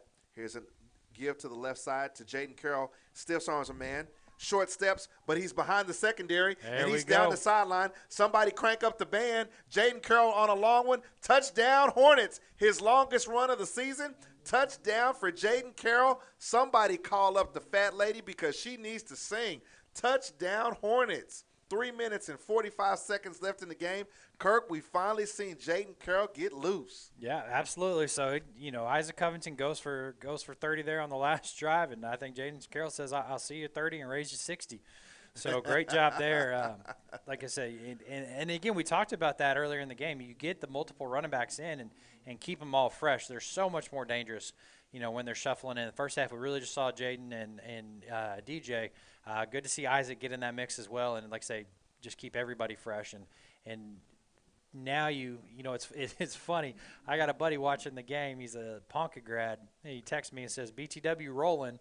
Well, that was just after we had made them punt right there. I was like, well, I'm thinking in my head, I'm like, well, kind of. We were And then stuck in Jay's neutral. almost, yeah. I don't know if he had an advanced copy of what's going on here or what, but I'm sitting here watching it live, I thought, and he's ahead of me. Well, I didn't get a chance to say it, but I'm gonna go ahead and give it up to Jaden Carroll. He walked that dog. Finally, Jaden Carroll gets loose on the season, and to see him basically running down the sideline, Kirk, it's a different running style. He takes the shorter, choppier steps. It makes him extremely powerful inside the tackles. But you saw the kid himself acknowledge. I mean, he knew it. When he got to the sideline and got to the corner, he was not trying to be denied. I mean, you've got a lot of talent on this team, and Jaden Carroll has been somebody that's carried us early in the season. Now he got his shining moment of this season. Yeah, no, great run for him, well deserved. He's a workhorse earlier in the season. They've started to lighten his load a little bit, which again I think has only made him better, and has brought two other talented runners into the game as well.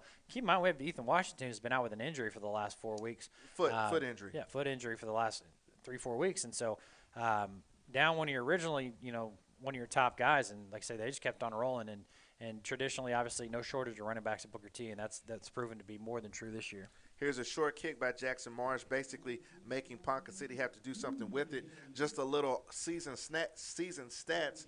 Jaden Carroll has had, coming into the game, 85 rushes for 445 yards. So he's averaging a little bit over 5 yards a carry. Obviously, that run is going to get his scoring average up, his rushing average up. But for the most of the game, he was still getting positive yards, but he was only getting 2s and 3s tonight. Yeah, and like I say, it's tough sledding there. The passing game wasn't really there for the most part tonight. Ponca did a good job, covering up the receivers and it causing him to have to tuck it and run more than he's been able to throw it. But again, got the running game going in the second half. Been able to open this game up a little bit. Here's a handoff over the right side to number 2, Blake Bristow. He was the running back that started the game.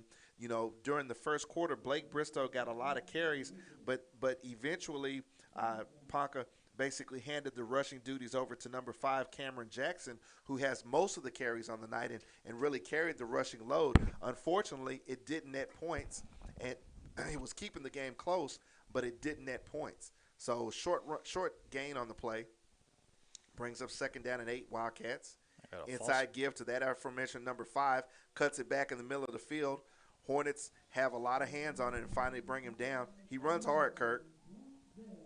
Yeah, he does. He does a good job, and he's played really hard tonight. Credit to him. Thought we'd get a false start here. The receiver here on the near side, bottom of your screen, looked like got a little bit of a head start on that play, but I guess not.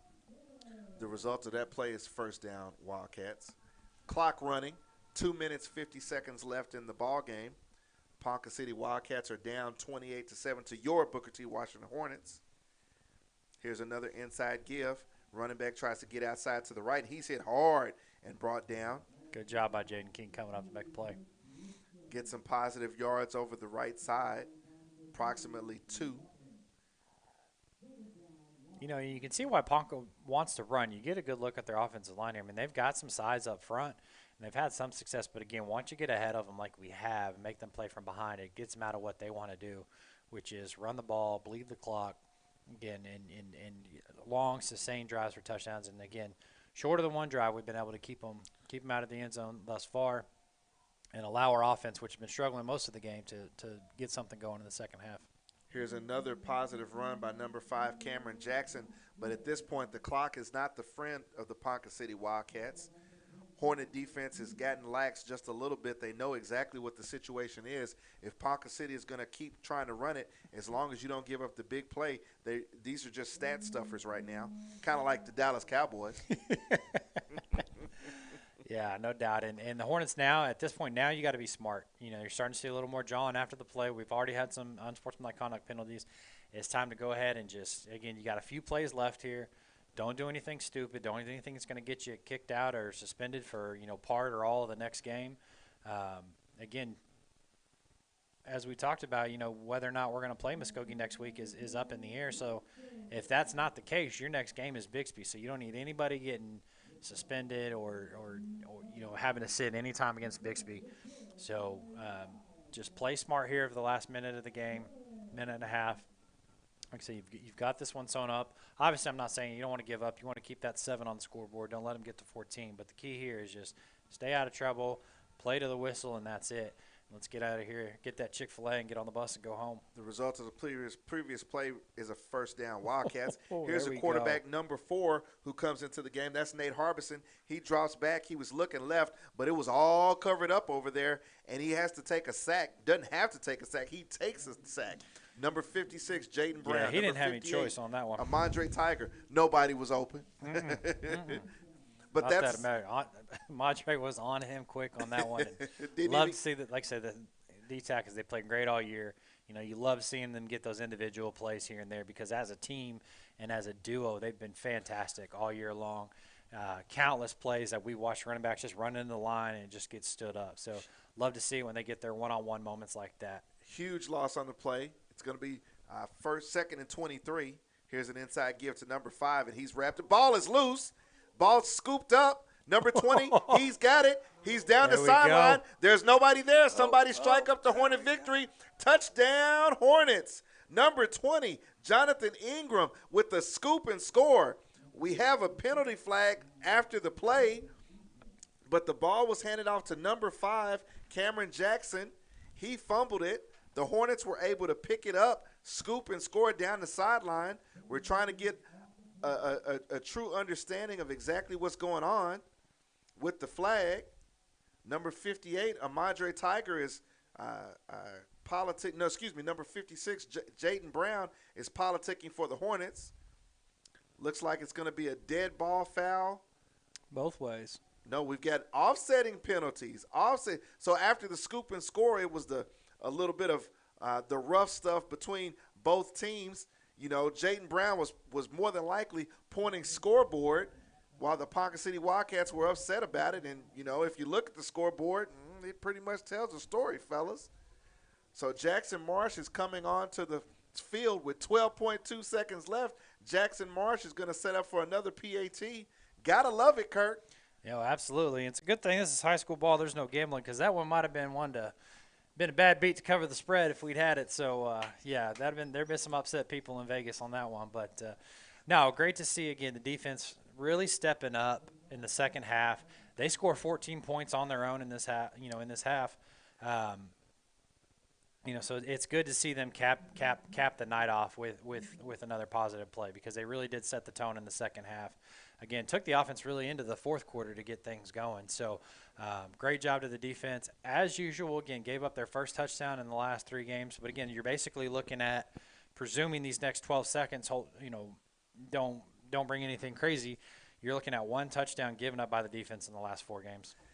So after a bad snap, Jackson Marsh pulled the PAT to the left. The score now, 34 for the Hornets, 7 Ponca City. 12.2 seconds left in the ball game, and we still have a player of the game that we've got to nominate and tell everybody about, Kirk. Yes, so this is going to be interesting tonight. You're going to have to think about it. I think I've got mine in mind. Ooh.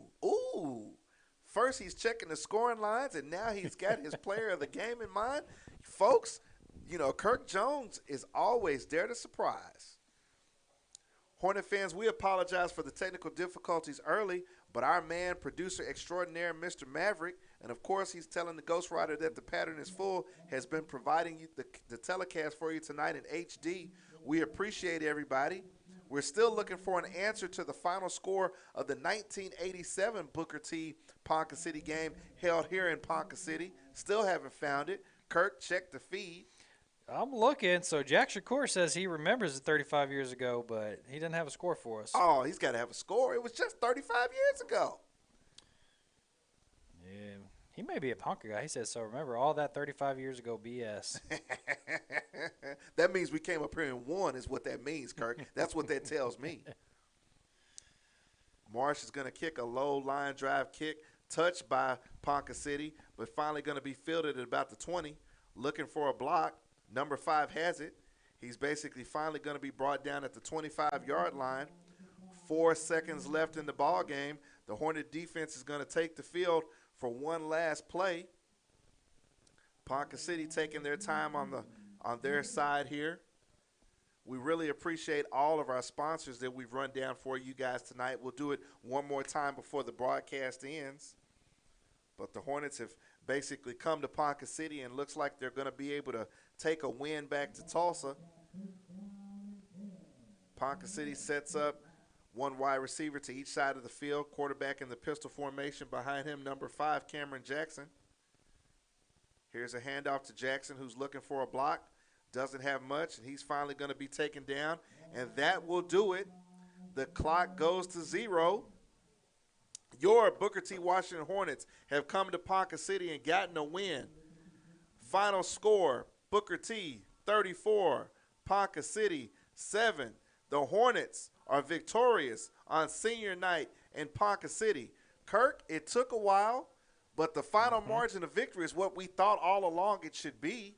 I hate to say that I was underestimating an opponent, but looking at the record, looking at the style of play that we were told about Ponca City, I wasn't expecting them to make it such a game for so long, but that's one of the reasons that coaches always say, don't beat us. We're already playing a team that's got 11 guys on the other side of the ball. Yeah, absolutely. Credit to Ponca. They did a great job tonight. They came to play, played hard. Again, had a lot of undersized guys that had a lot of fight in them. So defense did a good job. Remember, 34-7, 14 of those points or 13 of those points came courtesy of the defense. So, the offense has definitely got some things to work on. Not their best performance. Again, they, in my opinion, were at their strongest when they were shuffling all 3 running backs. Again, just imagine, like I said, are there even going to be carries for Ethan Washington? We're going to have a 4th guy at some point we're going to add back into the mix as well. So continue to get that shuffled. And I get it. You got Isaac, playing a lot of defense as well. So I know they don't want to get him too much on the offensive side. But sometimes, you got to put your best players in. And, that freshman just may be it. So great job by him. Again, great job by Jaden Carroll. Great job by DJ McKinney. They all ran hard again. And, again, great job by the defense to step up in the second half, really set the tone, and turn this game around. Again, it doesn't feel like, it doesn't feel like Ponca only scored 7 just because we're so used to our defense being so sharp that when they were sloppy, they end up only giving up 7 yards. Really one drive with a couple penalties and a couple long runs they let loose, and that's it. But they've been so sharp all year. Again, not their best first half, but come back in the second half and do exactly what we expect them to. Coming into this game, Booker T sophomore quarterback Lathan Boone was 7 of 122, 58% completions on the season. He had thrown for 984 yards, so now for the season, he's going to be able to say he's gone over 1,000 yards passing. He thrown 6 touchdowns to 5 interceptions. He's had rushed the ball coming into this game 38 times for 103 yards. And he had 3 fumbles that were, I believe, one was in a game that we lost and 2 were against Bishop McGuinness. So you look at what Lathan Boone the type of stats that Lathan Boone had coming into this game. But more importantly, like you were talking about, Kirk, look at what the defense has done coming into this game. I mean, absolutely, dominance to the fact that the Booker T defense came into this game, hadn't allowed a touchdown in 12 quarters, didn't allow Ponca City to score in the first quarter. So 13 quarters go by before they allow a touchdown. And it was the same type of offense Ponca City was trying to run. Running back, on that veer or pulling guard or pulling double guard, gets into the middle of the field and outruns everyone.